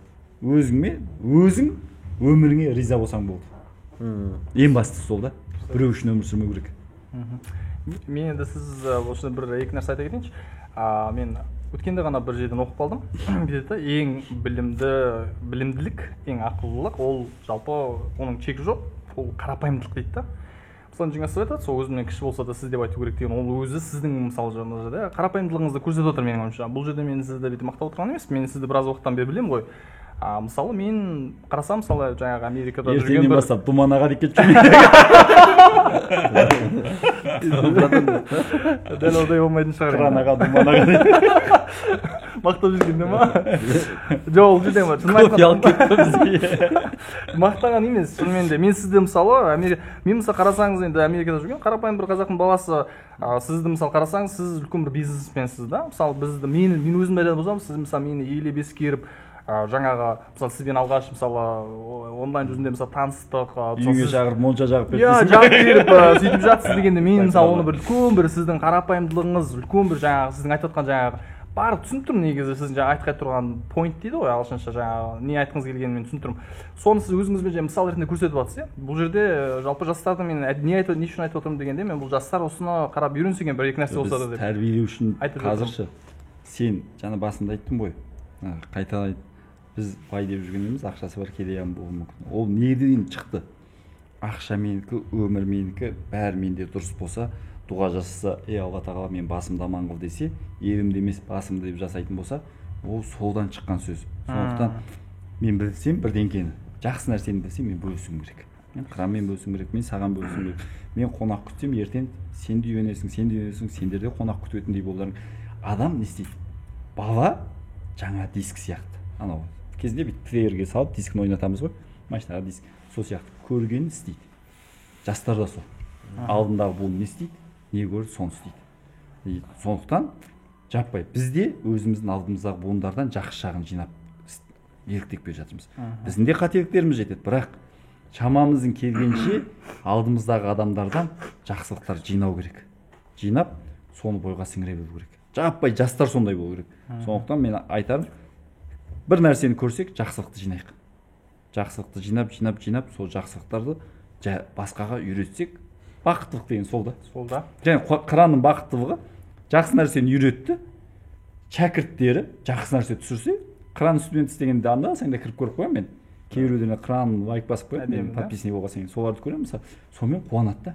Мынау студент жасап отыр екен ғой, мақтанып салады да. Мынандай мен түсіріп жатыр екен ғой, мына сол кезде жақсылықты үйреткен үшін мақтанады. Сен ертең біреу бір акцияны сатып алып, анеуін көрдім сен біреу осындай ақша тауыпты, біреу 430 доллар тауыпты деп салбассың ғой. Минусқа кеткендер салмайсың ғой. Мен жаза минусқа кеткендер салып қойса саламын. Ол жерде мынандай нәрсе бар. Сенде не үшін ананы салып жатсың? Бір жағынан өзің қуанып жатсың. Екінші жағынан өзіңді көрсетіп жатсың. Мына жұмыс істеуге болады, бірақ қателеспеу керек деген сияқты. Қателесуден тәжірибе келеді. Сондықтан осының бәрі адамды комфорт қылады. Сондықтан менде де мысалы бір Өзбекстандағы дилерім бар, Қырғызстандағы ма, Астанадағы дилер ма жақсы продажа жасаса мен қуанамын. Мынау профессионал шенек болып келе жатыр деген сияқты. ақша түсіп жатыр деп. Соны мысалы сондай не болады да? Мақтанасыз да. Қуанасың да анау осындай. И егер де товар остаткысы көп болып өтпей жатса, ақшасын төлеп қойған болса да, мен айтамын да, анау ертең ода товар қалды деген сөз біздің бір бөлігіміз қалып бара жатыр. Көмектесіңдер деген сияқты. Сондықтан біз осылай барлық затты бірлесе отырып шешетін заман келді ау деп ойлаймын да. Сәке, мындай сұрақ. Андай бір не бар ғой? Менде қойып қояды мамандығы. Ана бір Дональд Дак бар еді, білесің ба? Дональд Дак, ба дейтін ба? Ақша еще оның атасы бар, ақша жауатын. Қар жауғанда сіздер дөңгелек сондай болып сезіндіңіз ба? Не сезім болады? Қар жауғанда қуанып деген сияқты ма? О баяғыда енді адам пендеміз ғой. Машина сатқан кезде қар жаумас екен дейтінбіз. Қазір ол қиын да. Қазір одан кейін енді қазір вообще ешқайсысына да бір аса эмоция жоқ, бірақ 2013-14-терде енді көтеріп келе жатсың, былай жүріп келе жатсың. Қар жауса екен деп тілеп отыратын болдық қой, тез өтіп кетсе екен, ақша түссе екен деп. Пенде деген сол да. Сусын сататын адамдар қыс болмас екен дейді. Жазда көбірек өтеді ғой. Сол сияқты адам болғаннан кейін пенделік бар. Норкин шуба сататындар тезірек күн суыса екен деп отырады. Сондықтан мынау Қазақстанға бір жеріне қуану керек, әсіресе Алматыда. 4 мезгілді уақытты көреміз. Өте керемет, мен Алматыға алғаш келген кезде осындай қала жоқ. Алматы қатты ұнап қалды негізі. Мен өзім ойлағам, келемді ұнамай қалатын жағын мен өзім орысша білмеймін ғой. Шынын айтсам, келе қалған кезде ұнамай қалатын жағын ойладым. Бірнеше факторда болды негізі. Біріншіден жаңа сіздің айтқандағыдай Алматы өте әдемі қала екен да. Тау енді білмеймін, өте керемет. Сырмаға ең алып білмейсіз, ертеңінде мені шақырды, неге Африкаға кетіп бара жатырмын. Кезек мен Сырмаға жазамын ғой, келе жатырмын кезек. Сосын Сырмаға кел, жаңа Көкжайлау ма бір жерге барды, шақырдыңыз, голфтың несіне. Ол жаққа барамын, ана жерде вьюді айтамын да, таулар тақ. Сосын кетіп қалмасын деп сол жерге шақырдым. Жоқ, сонымен шын ана жерде көремін да, мен не деген табиғат та мынау. Қазақтың жері да. Сразу удар беріп жіберейін деген ба? Жоқ, сондай болды шынымен. Түнде келдім ғой, таңертеңінде барып тұрдым да. Күшті да, типа, қай жерге барсаң болады да, Шымбұлаққа барсаң, там же тренер бар. Біз үшін нормаль болған нәрселерді айтып бересің да. Мен келген кеше Қаскелеңский ущельеге Қаскелеңді көрдім, таулар деген, жан дегенде сөйтіп айтады да. Жоқ, ол жерде шынымен менде кәдімгідей эмоция болды. Кәдімгі толқыдым да, өйткені мен енді қалай айтсам, мен қазір Бурабайға бардың ба? Бурабайға бардым. Ол жерде Зайсанға бардың ба? жел соғып тұрды, Зайсанға барған жоқ. Жел соғып тұрды. Алматы ол қатты ұнады. Шаңырақ бар ма? Шаңыраққа жоқ. Біздің Бруклин, короче, шаңырақ. Жоқ, Астанада 2 рет болдым. Жоқ, бізде Алматыда шаңырақ деген Бруклин бар. Кезек где-то көрсетеді. Барамыз олай бұйыртса. Енді ол жерде көп нәрселер бар, енді өздеріңіз сияқты адамдар. Маркетинг ма? Экохауа деп кетсең. Көп нәрселер әсер етті. Енді оның ішінде жаңа өздеріңіз бар, жақындартып жатсыздар, қазақ тілі деген сияқты көп қазақ жазулар, білмеймін енді көп нәрселер әсер етіп жатыр. Ол бір үлкен бір тақырып қозға беретін болсақ, бұл жерде мен тақырыпқа байланысты бір-екі нәрсе аргумент тастағым келіп отыр да. Біреу болғанда былай. Жалпы жаңа басында бір сіздерге айтып кеттім ғой, жалпы жастар екіге бөлініп жатыр. Осы екіге бөлініп жатқан жастар, бір бөлек жастар қатты дамығысы келеді да, үйренгісі келеді, дамығысы келеді, жаңа бәрі бизнесмен болғысы келеді. Жаңа мен айтып қыранда жақсы айтты негізі, өйткені жаңа сіздер мысалы бизнесмен ағалар, сіздер әдемі үлгі болып жатсыздар да, қазір оларға көрсетіп жатсыздар. Міне Инстаграм болса, міне Инстаграм мынандай, жүргізсең осылай жүргізесің, мысалы нәрсе жүргізсеңдердің жаңа не тур жүргізіп жатсыздар, тур жүргізсең мынандай, саяхаттасаң саяхаттайсың негізі. Енді бәрін көрсетіп жатсыздар, айтып жатсыздар, көптеген жаңа кітап оқуды мысалы ақша бөліп бүйтіп көмектесіп деген сияқты қаншама үлгі көрсетіп жатсыздар. Оған мысалы нетіп жатқан жастар бар. Бір бөлек жастар керісінше мысалы азарттықтарға мысалы байланып қалған жастарды мен байқап жатырмын. Мысалы мен өзім бір мысалы танысым. Жалпы осындай бір қалып қалған жастар бар. Нәрсені негативпен қарайды, жамандайды, бір нәрсенің бәрі бірдеңесін тауып алады. Қарап отырсаң комментарийда сондай бір адамдар жүреді. Өзіңіз енді қарап қалдым бірнеше рет жаңа айттым ғой 3-4 адам жүр екен деп мен блогқа жібердім деп. Сөйтіп айтып жатсыз, ондай бір адамдар бар да. Барлық нәрсеге негативпен қарайды. Содан кейін өмірді, шынайы өмірді қабылдағысы келмей ма, мүмкін жаңа Инстаграмдағылардың адамдар туралы танып жатқанына байланысты ма? Мен де енді андай да кіріп маған біреу жазған екен. Дүкір коммент. Қойшы, мақтана бермеші. бүйтпеші, бәріне жазып шыққан. таңертең тұрсаң сен оянғаның кімге керек, жүрген анау 8 айдың ішінде маған енді ол жазған, ол каждый жазған бір энергия кетеді ғой, ол негатив қалай қол босын сыртында білмеймін неге бүйтіп күш қайдан алады біз әдетте, қалай ойлайды. Сауаттылық деген дүние бар да, сауаттылық. Екіншіден имандылық. Бірінші сауаты жетпей тұр, екінші өзім мұсылман екенін біледі, бірақ Алладан қорықпайды да. Өтірік мұсылман деген сөз ба? Жоқ, енді өтірік мұсылман деп те айту қиын. Мұсылман екенін біледі. Мұсылман екенін біледі да, бірақ жаңағы айтқан нәрсесін бәрін шариғи өзінің ұстанатын жолымен істемей жатыр да. Неге? Оның кінәсі аздау. Қоғам кінәлі да. Біз шынын айту керек, кейде өзіміз аспаннан аяғымыз салбырап түскендей көздерін қызартып отырып көрсетеміз. Адамның бәрі бірдей емес, қызғаншақ адамдар бар, туа біткен.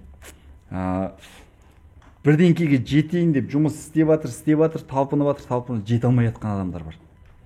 Жарайды, үшеумізге Құдай бақ беріп, бір 5-10 теңге жинап алған шығармыз. Адам бар, жете алмай жатқан. Олар соған жете алмаған сайын жаңа қызғаншақтық несі оянуы мүмкін.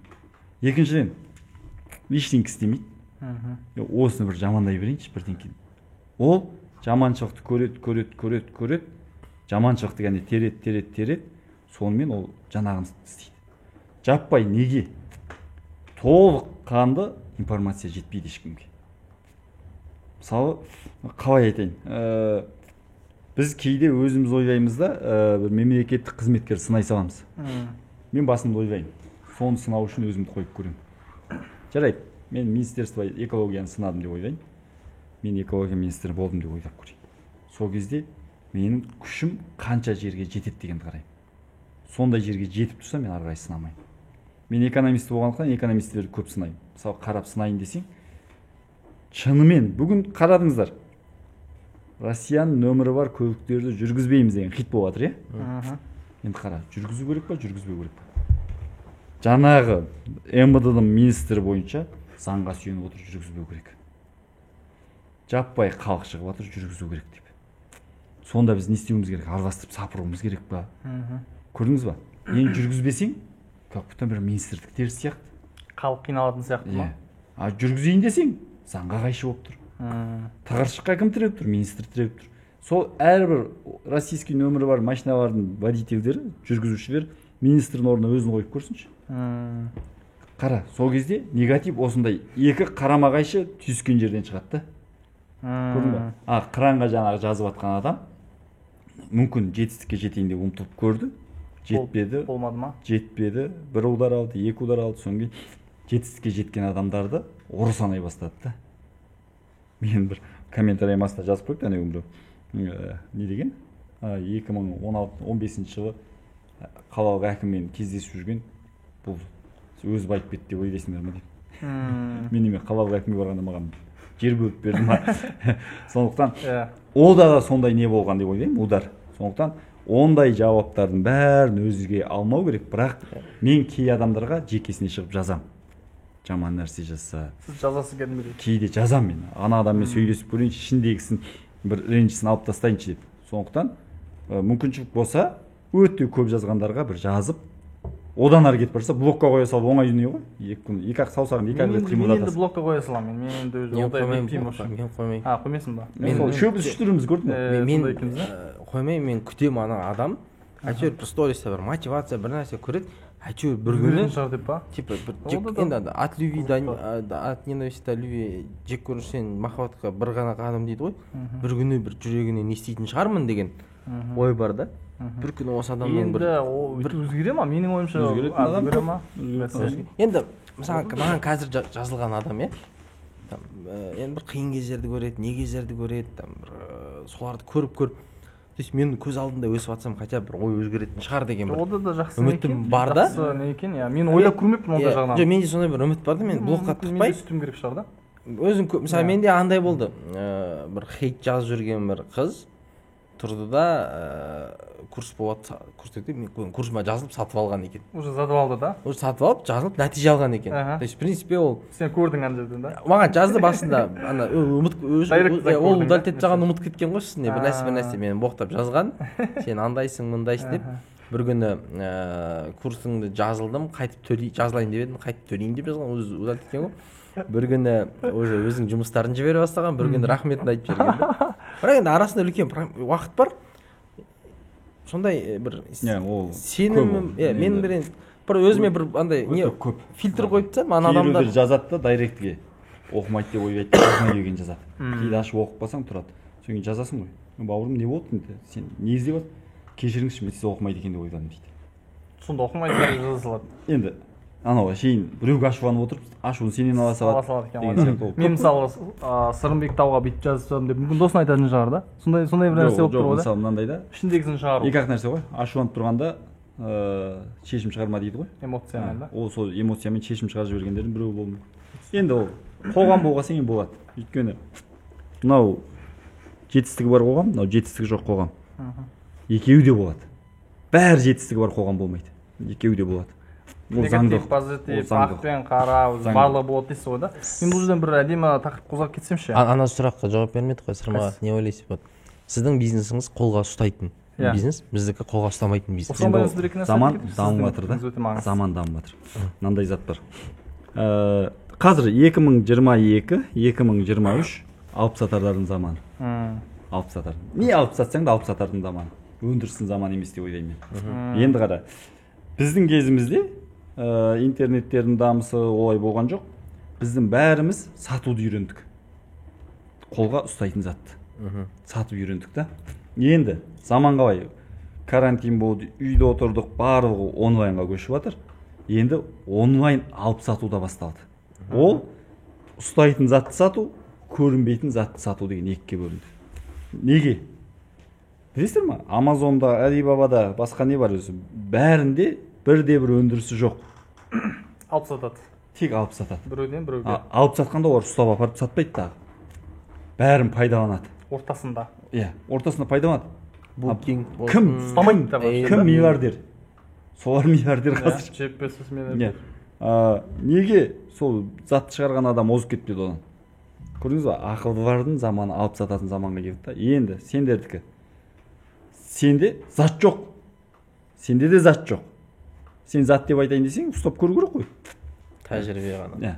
Сендерде білім сатып жатсыңдар да. Білім сату баяғыдан бар дүние. Білім сату бұрын кітаппен білім сатты. Одан үйрететін білім сатты. Офлайн білім сатты да. Мықты доктор профессор келеді да, 40 баланы отырғызып қойып үйретіп білім сатады. Ұсталмайды ғой білім. Кім үйрене алады, сол алады. Соның жаңағы Amazon бар затты сататын, көрсетіп онлайн сататын болса, сендер жоқ затты онлайн сататын адамсыңдар. Осылай бөлінді да екі нәрсе. Бұрында бар зат. Онлайн өтті. Бірақ онлайн өтті. Осыған көзқарасыңыз қалай жалпы? Жоқ, бұл қазіргі заман ағысы. Ал, мысалға, жаңа андай сұрақ болды. Мен мынандай сұрақ қойайыншы, бір қызық сұрақ болып тұр. Енді қазір болғанда мысалы жаңағы Facebook атын Meta деп өзгертті. Ол жерде айтып отыр ғой, VR, AR жаңағы мысалы мен мүмкін телефонмен сөйлескенде сіз мысалы мына жерде виртуал болып шығып келесіз да. Немесе мен көзілдіріктің бәрін ішіне тағып, ішіне кіріп кетемін. Мен мысалы Марсқа барып саяхаттап бәрін сезіне аламын да. Енді сондай нәрселер болып жатыр. Ракетаңыз ұшып түсіп жатыр Илон Маскменен. Біраздан кейін жаңағы телефонмен нәрселерді жаңағы шариктердің жер шарының сыртын шығарып шешіп жатыр. Енді білмеймін, көп нәрселер өзгеріп жатыр ғой жаңағы ковидтан кейін қарап отырсаңыздар. Енді осы көп нәрсе өзгеріп жатқанға байланысты жалпы әлем қайда бара жатыр деп ойлайсыз, және біз Қазақстан дайынбыз ба осыған? Жастар осыған байланысты не білу керек, не алдын ала не керек? Сіз енді Америкада болдыңыз, өткенде ғана Америкаға барып келдіңіздер. Енді сіздер енді үнемі өздеріңізді былай білімменен нетіп жатқан адамсыздар ғой, былай айтқан кезде. Соған байланысты көзқарас қалай енді? Әдем дами береді. Әдем дами береді. Бізде әйтеуір бір пұшпағында дами береміз. Ешкім жұртта қалмайды қазір. Неліктен? Онлайн деген дүние тез информация алғанға жақсы болды. Біз кей затты Америкадан бұрын білуіміз мүмкін. Өйткені біз алдыда жүреміз 12 сағат. Америка артта жүреді 12 сағат. Біз мысалы бүгін 11-ді отырсақ, 10-да қазір 11 шығатын болса, олар дәл 10 болып тұрады. Біз алтыда жүреміз. 2 жыл бұрын Америкада мобилография болмаған мысалға. Да? Сондықтан біз кей нәрседен алдыда жүруіміз мүмкін, бірақ әркім қолынан келетін нәрсені істеу керек та. Қазір Қазақстаннан Илон Маск сияқты біреу шыққанымен 18 миллион халық оны көтеріп маркетинг жасай алмайды. Америкада туғасан кейін Илон Маск көтерілді да. Қазақстанда туса Илон Маск жүретін еді, екеуің сияқты сарбалалы. Сондықтан бар жетістігі екеуің шамаңда болып қалуы мүмкін. Аса алмай қалуы мүмкін да. Сондықтан ол Америка. Кайзен Америкадан шыққан негізі. Сондай ма? Иә. Япон мистер ашатты деп кайзен сабатта сыртын әдемі деп жауып, ішіндегі артық нәрселерін алып тастайды да, Америкаға қайтып берген ғой. Содан кейін ол кайзен болып кеткен да. Қарасаң. Сол сияқты бізде анау Оралда екі адам КамАЗ шашып салып жинаса 40 болт қаққап дейді. Орыстар артық салып жүрді деп айтады дейді, сондай болайын деп тұр да. Сондықтан жапондарда білесіңдер ме? Жапонда өзін істеген дүниесі жоқ. 99% копия ғой. Біз ойлаймыз. Қытайдарды деп Біз ойлаймыз. Made in Japan деген сапалы дүние, Made in Japan деген номер дейін деп ойлаймыз. Жапондар копияны қалай жасайды? Қытай алады да сәл сапасы жасай салады да бере салады. Арзанға. Жапон алады да сапалы қылып жасап береді. Екеуінің айырмашылығы осы екен. Ол кім жасап жатыр сонда? Бүткіл дүние жүзі. Просто ол дүние жүзі жасаған алады да. Мысалы Toyota порттан келген. Идеясы ма? Иә. Жасамау керек. Seiko Swiss сағаттарынан көрген. Сондай да бәрі. Ана алады, бірақ жапондардың кәсіпшіге Samsung пен Apple'дың жаңағы тағдесі бар емес, көшіріп алғаннан болып қанша? 1 миллиард доллар ақша береді. LG-дің өзінің иесі Жапонияда туған кореямыз. Енді сіздің айтқыңыз келгені Қазақстан көшіре беруіміз керек. Көшіре Дайын беру, дүниені көшіруіміз керек. Бізден ғалымдар туады. Ғалымдар туғанға қазіргі жағдайда жасап жатқан жағдайымыз жоқ та ғалымдарға. Ғалымдардың деңгейін көтерейік десек, қазір шамамыз келмей жатыр. Біреулер мына жерде тұрған ғалымды былай жер көріп жіберді, енді бүйтіп көтеріп келе жатқанда осындай былай бүйтіп айланып тұрды. Сондықтан біз қалай? Біз көшіргенде көшірдік, жақсысын жасауымыз керек. Сол көшіргенде адин-бадин жасамай, төмен түсіріп жібермей, төмен түсірсек Қытай боламыз, жоғары жазсақ Жапон боламыз. Сондықтан біз Жапон жаққа кетуіміз керек. Көшірейік, пожалуйста. Ол жерден ұялмау керек. Біз көшіріп атырық деген сияқты мысалы. Мысалы, көп адамдар ойлап қалады, мен бір кей маркетингінің заттарын жасаған кезде, мә, сендер өлтіресіңдер маркетингін дейді, мысалы, Йокохама постоянно. Мен көшіремін, шынын айтайын. Бәрін көшіремін мен. Бірақ мен жақсы көшіремін. Осыған байланысты мен бір нәрсе айта кетейінші. Мысалы, мен командамен жаңа маркетинг жұмыстарын жасаған кезде бір нәрсені байқадым да, көп қазақ жастар шын айтқан кезде жаңа маркетинг жаңа нәрсе қарап шыдамайды. Ол менде оларға айтамын, мысалы маркетинг деген нәрсе ол ұйықтап жатып ойдан шығатын нәрсе емес қой, ол бір ән емес, ол не емес. Ол шабыттың келіп жазатын кітап емес. Иә, кітап емес, ол тәжірибемен көрген нәрсемен шығады да. Сондықтан енді дұрыс айтасыз, мен 100% тағы да келсем. Бірақ сіздің жаңағы сөзіңіз маған өте ерекше тиді. Жаңағы біз Қазақстан бір нәрсені қайткен күнде стартап мына бір жоқтан шығарып келуге ұмтылып нету емес. Жоқтан шығарып келесің ғой. Оны сен маркетингмен әлемді жара алмайсың. Ол елдің бәрі Димаш болмайды, елдің бәрі Головкин болмайды. Жаратыншы. Ол біреуді ұрып құлатып, даусыңмен танылып кету басқаша ғой. Сен шығарған нәрсең шығару үшін миллиардтар салуың керек оған. Сол миллиардтар арқылы реклама жасауың керек. Сөйтіп танылғансың кейін миллиардтардың үстіне тағы миллиардтар табуың керексің. Сен мына 18 миллион халықтың ішінде бәлен-пай миллиардтап сатқаныңмен шығу қиын. Танылып қойған танылып қойған нәрсені алып жақсарту керек та. Жаңадан шыққан продуктын. Сәкен мынандай сұрақ салға. Российский резинаны алып тастайсың, Йокохама салып аласың ба? Ниваға. Не деген реклама кетті. Ниваға. Нива жарты бағасына ба. Мынандай сұрақ салға. Бүкіл халық блогер болып кете алмайды. Бүкіл халық вайнер бола алмайды. И бүкіл халық трейдер бола алмайды. Бизнесмен, кәсіпкер бола алмайды. Успешный кәсіпкер бола алмайды. Бірақ біздің цел мемлекет көтерілу үшін халық не істеу керек? Сауатты болу керек. Сауатты болу керек. Жаппай. Біз сауатты болу үшін не істеу керек? Қалай сауатты болу керек? Түріктерге капец андай не істеймін да, қызығамын да, өзім Турцияда бірнеше жыл тұрдым, бардым. Түрік мемлекет ретінде мықты ғой, бірақ соны жасап отқан еңбекқор халық сияқты көрінеді да маған. Жалпы бізде де бар, бірақ жаппай білім деңгейін көтеру керек та. Білім деңгейі көтеру керек. Анау қазақта жақсы сөз бар. Мал сойса қасапшы сойсын дейді. сондай жақсы нәрселерді көрсете білуіміз керек біз. Неге? Біздің сауатымыз деңгейіміз төмендеп барады.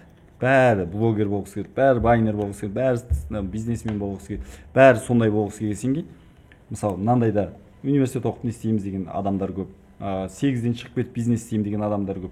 Замандар ондай емес. Бәрі Илон Маск болғысы келеді. Заман 10 миллион адам Илон Маск болғысы келсе, ішінен 10 адам шығады. 9 миллион 990 мың 990 адам қалады. 8 жастан шығып кеткен білім жоқ. Көшеде қалады. Сонда сен 10 миллионда 10-ы 100 адамды космонавт қылып алса, бір 5-еу адам шығады. Сол сияқты болып тұр ғой. Сондықтан жаппай орта деңгейдегі сауаттылықты көтеру керек. Жаппай орта деңгейдегі сауаттылық көтеру. Сауаттылық деген өте үлкен тақырып болып тұр. Бұл жерде негізі бүгінгі қозғайтын тақырыптардың үлкен бірі болатын да. Бұл жерде бір-екі аргумент қосып жіберейікші. Жалпы сауаттылық деген нәрсе, біз енді баяғы қыран екеуміз енді өзіміздің тарапымыздан білетін нәрселерімізбен, білетін саламызбен сауаттылықты енді жасап жатырмық деп ойлап отырмын. Мен өзім трейдинг, инвестиция деп жатырмын. Көбінесе енді инвестиция салымдар халық болмағанда жаңа ақшаңызды инвестициямен әлемнің ірі компанияларының акцияларына олармен бірге неге пайданы көрмеске деп жатырмыз. Қыран болғанда жаңағы телефонмен де көп нәрсе жасауға болады қазір жағдайда деп сөйтіп жатырмыз. Сіздің ойыңызша қалай жалпы сауаттылықты көтеру үшін жастар қандай нәрсе фокус жасау керек, білімді қалай алу керек? Мысалы, мен айтып жатырмын, ағылшын тілін үйренетін болса, жаңа көп білімді біз мына Россиядан емес, Америкадан сразу алар едік, тура. Америкадан, мысалы, қазір көп нәрсе өзіңіз айтып сол көп нәрсе Америкадан шыққан. Жаңа идеяда, кайдзенде Америкадан шыққанда айтасыз. Сол сияқты көп нәрсе Америкадан шыққан. Енді соны біз ағылшын тілін білсек, тез алар едік деп мен айтып жатырмын. Сіз не айтасыз, жаңа сіз не айтасыз? Google переводчик не істеп жүр сонда? Ау. Жоқ, мен ойлаймын, тіл мамандық емес. Тілде проблема жоқ деп бір тіл үйренесің, бір 2-3 мемлекет шекарасы ашып алып болды. Ол мәселе сауаттылық, общий база деген нәрсе бар. Қалыптасқан тұрақты база бар да. Сен дұрыс сауатты жаза алуың керексің, сауатты дұрыс сөйлей алуың керексің. Сол кезде сауатты дұрыс есептей алуың керексің да. Соны біріктіру керек та саған. Саған мынау кофені саған жаңа көрдік қой біз, мынау былай жауып қойды мында. Мынаны түк деп шұқып мына жерге салып ішпесек біз күйгізеді мынау, мынаны ашпасаң. Мынаны шығу керек. Сізден үйрендім. Мынау күйгізеді. Әйтпесе мынаны нөлдеп отырамыз да. Білген жоқпын, басында ойлаған да жоқпын да. Бұны ойлап тапқан адамда сауаттылық осыған жетіп, осыны патентовать етіп, сол осыдан ақша тауып жатыр да. Мына қағазды ойлап тапқан адамда экологияға пластик көп әсер етеді деп тапқан шығар. Сондықтан сауаттылық осыларды алып келеді. Көрдің ба? Сауаттылық айфонды жасаған бір адам жасаған жоқ мынаны. Стив Джобс айтып кеткен неткені болмаса, бір-ақ адам жасай салған жоқ. Команда жатыр. Команда. Енді қарасаң, общий база сауаттылық деген осындай нәрселерге келеді. Енді қарасаң, сенің үйретіп жатқан, қыранның үйретіп жатқан, мен сатып жатқан дүниелерім общий базаның сауаттылығымен келіп жатыр. Қыранның сауаты жоқ болса, ана телефонға түсіре алмайды. Сен сауатың жоқ болса, трейдер жасай алмайсың. Сен экономикалық сауаттылығың жоқ болса, биржаны ашып қоясың да бүйтіп жүректің соғысын ғана көресің, басқа ештеңе көрмейсің. Сондықтан бұл общий база сауаттылық. Осыны біз және негатив жазатындарға, үйде диванда жататындарға, осыларға біз үйретіп барып халықты көтере аламыз. Біз Илон Маск шығарып көтере алмаймыз. Сондықтан осындайға ақша табайық, қайырымдылыққа біразын жұмсайық, общий қазақтың ұл-қыздарын сауаттылыққа қарай тартуымыз керек. Сол жерге біздің де үлесімізді қосуымыз керек. Әрине, өте үлкен нәрсе. Енді қыранның ойын былай сұрайыншы, жаңа сауаттылық жалпылама енді Сырымбек айтып кетті ғой. Сенің ойыңша, окей, бүйтіп ойлайықшы, сен екеуміздің жасымыздағы жастар, ол енді сауаттылығы әртүрлі болуы мүмкін ғой. Ол қалыптасып қойған, ол жерге өзгертетін нәрсе жоқ. Бала шақта мектептен алатын нәрсені өзгерте алмайды уже. Енді не істеу керек олар үшін? Жалпы сауаттылықты жалпы жақсарту үшін не істеу керек олар үшін? Сауаттылықты жалпы жақсарту үшін не істеу керек? Сен екеуміз жасымыздағы жастар, олар енді мектептің несінен өтіп кетті. Дәл қазіргі жағдайда олар не істей алады? Қандай мүмкіндіктер бар? Курстар оқу керек та. То есть не обязательно мобилография. Біз мысалы мобилографияның өзінде біз 4-5 сабақта Руслан Берденовтен интервью алдық. Типа интервьюден өзіңді қалай сату, көп қой курстар. Просто курстарда қарап, кітап оқып, бір кісіден сұрау, осындай интервьюларды ерінбей до конца көріп, мысалға мен Сырмаған берген интервьюларын жанында жүріп 20 мемлекетке 20 рет бірге сапарлас болсақ та көресің. Мен көрем, так айтпайған бір жерлері бар ма, интересный жерлері бар ма деп.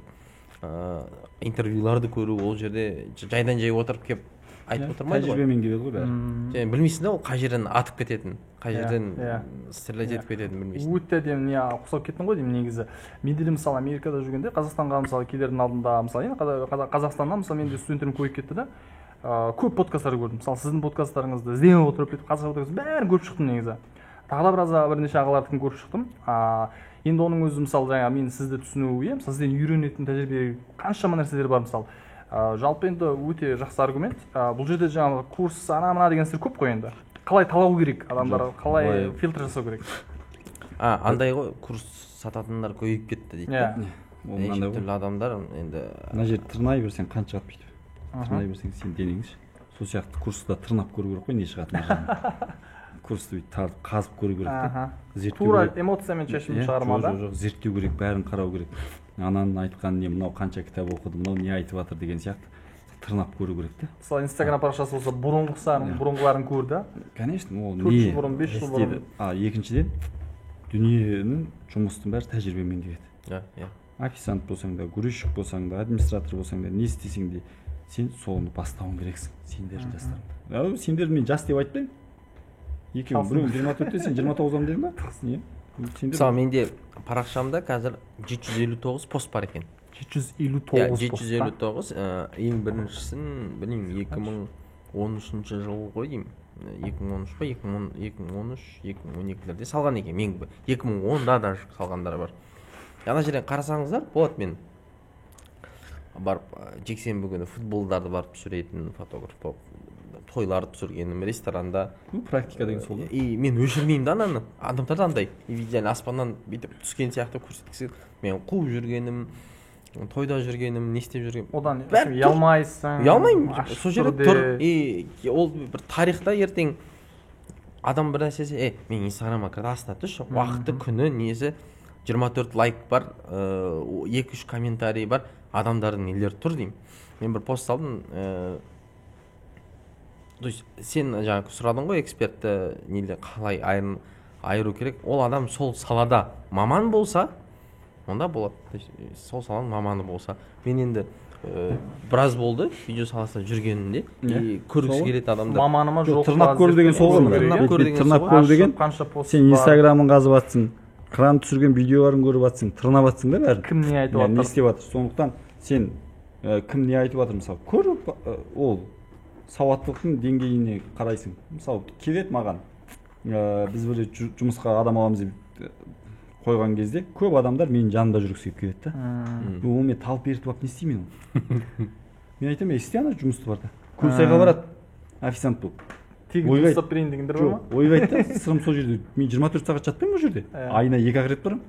Мен ойладым, сырмаға мен әңгімелесіп жүретін шығармын деп. Сөйтіп айтқандар бар ма сырмаға сізге тегін жұмыс жасап берейін дегендер бар ма? Бар. Бар шығар, жететін шығар да? Тегін деген өтірік ол. Анандай бар, жаныңызда бір ай жүрейінші деген. Не істеймін мен? Жоқ, ертіп жүрген не істеймін? Кім екенін қайдам деп. Одан да келсін, vulkanizatчик болсын, грузчик болсын, өзін көрсетсін. Мысалшы, басқа бір нәрсе ойлап тапсын. Дөңгелектер былай жинап тұрса, жоқ, мынау дұрыс емес, бүйтіп жинасақ тезірек болады, айтсын. Көтеріледі.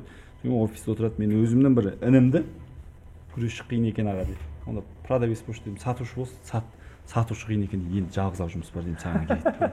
Мен сатушы болайын, сен менің орныма тұршы деймін да. Басқа жұмыс жоқ, қазір саған береді. Сол сияқты бәрі тәжірибемен келеді. Тәжірибе. Қорықпау керек. Ағаңыздың баласы бар ғой, Ибрахим. Сіздің туған ағаңыздың баласы, бірақ өзіңіздің компанияда істеткен жоқсыз, басында қанша жоқ. Мен мысалы өзімнің, енді туған інім десем де болады, біздің бір дилерде жұмысшы болып кірді. Басқа біреуге жұмысқа кірісті ғой. Оған айтамыз да, мынаны, в общем, ит қылып жұмса. Проблема айтса маған айт. Бірақ о дилерге айтамын да енді. Табар алған кезде біз Ибрахим сенде жұмыс істеп жүргесен кел, біз саған көңілімізді сап табарды берейік, көр, сат. Бірақ анау сенде істесе, менде істесе, ағам компаниясы деп біледі ол. Әкем отыр, әкем компаниясы біледі. Бәрі біледі. Басқаша ойлайды. Қарайды да оған. Біз жұмыскерлер де басқаша. Опытты ан жақта. Біздіңдегі жұмыскерлер ойлайды да, мынау бастықтың інісі ғой, былай қарайықшы, дұрыс қарайықшы деп ойлайды. Бірақ опытты басқа жақта жинады, анадан ударды жеді, зарплатасын бермей қояды. Маған зарплатан бермей жатсың. Мен не істеймін деймін да. Бар сұра өзің. мен жұмысшымсың ба сен? Солай маған нағыл дейсің. маған нағыл дейсің. Сонымен сол жерде опыт жинады. Биыл өзі бір кішкентай ИП ашып, өз жұмыс істеп үйреніп жатыр. Мен ақша берген жоқпын, мына мен жұмыс істей қолына. Мен неткен жоқпын, бірақ солай пісу керек. Кәдімгідей нәтиже шығып жатыр да оған. Атак оған мен астына машина алып беріп, жақсы жерге тұрғызып, мынаны бүйтші, мынаны сөйтші деп жұмсақ қойсам, ол басқаша түсінеді. Қазір ақшасын дәмін біледі. Кешегенде қонақта болдым мен, осы 2 күн бұрын. Саудаға айтсам өте жақсы деп қояды. Жоқ, ана сол сөз бізге кайтты. Дұрыс тәржімемен. Мен мобилография үйренді, оқыды. Ана жақтан бір нәрсе үйренді, ана жақтан таргетті үйренді. Енді қазір сырмалардікін өзі сатып біліп жүр. Ананы түсіреді да таргетке жіберіп сатып алмайтын резиналарды. Қарасаң, краннан түсіретінді үйреніп алдық. Қуаныш Чоңбайдан барып таргетті және общий білімді несін, өзі ЕЗДУдың студенті, содан общий база деген осы, сауаттылық деген осы да. И енді қара, товарды дұрыс түсіреді, таргетке дұрыс жібереді, и дұрыс сатып алады. И дефицитті дұрыс есептейді, сатып жатыр да. Бірақ алдында 200 жылдардың дөңгелек қаншадан? Иә, мысалы, көптеген мүмкіндік бар. Жоқ дөңгелек болады дегенді қарап, интернеттен іздеп, мынау азайып кетуі мүмкін дегенді қарап, бізде тұрған дөңгелекті алып, өзінің скватына қойып, бір 10-15 күн күтіп отырып, жоқ, Алматыда 1.300.000 теңге болып кеткен. 1 миллион теңгеден саттық. Мысалы мен ойлаймын, қазірде заманның дамып жатқанына байланысты деп айта алмаймын. Бір 2-3 жылда осы қарқыннан таймай жүретін болса, мықты пісіп шығады да. И әрбір тапқан ақшасы Starbucksке қимайтын заманға келеді да. Бір машина алғанша, бір өзінің жағдайын жасағанша, жақсы жерлерде жүргенше ақшасын дәмін біледі. Сондай балаларды біз әлі тәрбиелеуіміз керек. Маған сол тәрбиенің несі ұнайды да, жаңағы, хотя сен Центральный Азиядағы дилдерсің да, директорсың, бірақ өзің туған ағаңның туған ағаң баласын компанияңа тұрғызбайсың, басқа жаққа барып істе деп.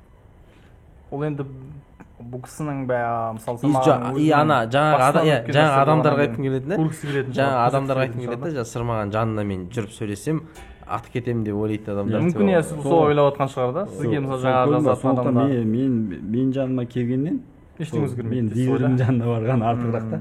Бірақ сол жерден көрсету керек нәтижесін. Нәтижесін көрсетсе атауға болады да. Нәтиже көрсетпегесін жүреді солай. Жастар енді көріп тұрсыздар ғой, енді сырмаған айтып отқандай, біз тез баю не жолына нетпеуіміз керек.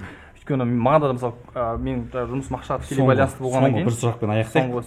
Соңғы сұрақпен аяқтайық. Бір сағаттан асқан сөз халық та шаршайды. Жақсы. Сондықтан мен ойлаймын, енді жалпы жастар тез баю емес, жаңағындай нәрсенің бәрін басынан бастап көру керек, өзі білу керек, өз ақшасын қалтасынан тапқан ақша ол дегенмен маңдай тер, ол қымбат. Соңғы сұрақ, мен бір нәрсе, бір аргумент тастағым келіп отыр. Бұл мен өзім көп адамдар енді біледі, мен Америкадан Қазақстанға тура келдім және де алғаш рет келдім. Енді Америкада мысалы 9 жыл тұрған кезде Американың мысалы жаңағы мәдениеті, жалпы адамдардың қатынасы кішкене бөлек, содан Қазақстанға келгенде кішкене кейбір байқалған нәрселер бар. Енді жастар туралы айтып жатырмық қой бұл жерде. Жастардың тәрбиесі, несі, білімі туралы айтып жатырмық. Сондықтан жалпы кішкене сондай бір бөлек жастар бар, кішкене қалай айтсақ болады, мысалы енді трафиктің өзінде жаңағы жол бермейді, бит басып кіреді, өзімшілдік сондай бір нәрсе бар да. Мысалы енді Америкада пробкасынан Америкада қарасаңыз, сіздер білесіздер ғой, енді жаңағы ешқандай светофор деп жатыр, светофор жоқ, 4 жолда стоп сайын, стоптың сигналы бар, сонымен адамдар өздері түсінісіп, қайсы бірінші келді, сонысын өткізе береді. Оның өзі бір басқа нәрсе да. Енді осы жақта ол болмасын. Ол мәдениет қайда дейсің ба? Иә, бізде бір бөлек сондай жастарда сондай не бар. Мысалы, кейбір ресторандарға барғанда саған ренжігендей болып тұрады да. Ол мысалы мен орысша білмеймін да, мысалы мен орысша білмеймін. Қазақша сөйлесем ол маған ренжігендей болып тұр. Ол жерде бірақ мен бәрібір де клиентпін ғой. Ол мысалы мен үшін жұмыс жасап жатқан сияқты бір үйреніп кетесің. Жоқ, бір сондай бір жастардың несі бар енді, ол неге олай? Біз не істей аламыз ол үшін? Тағы сауаттылық бұл.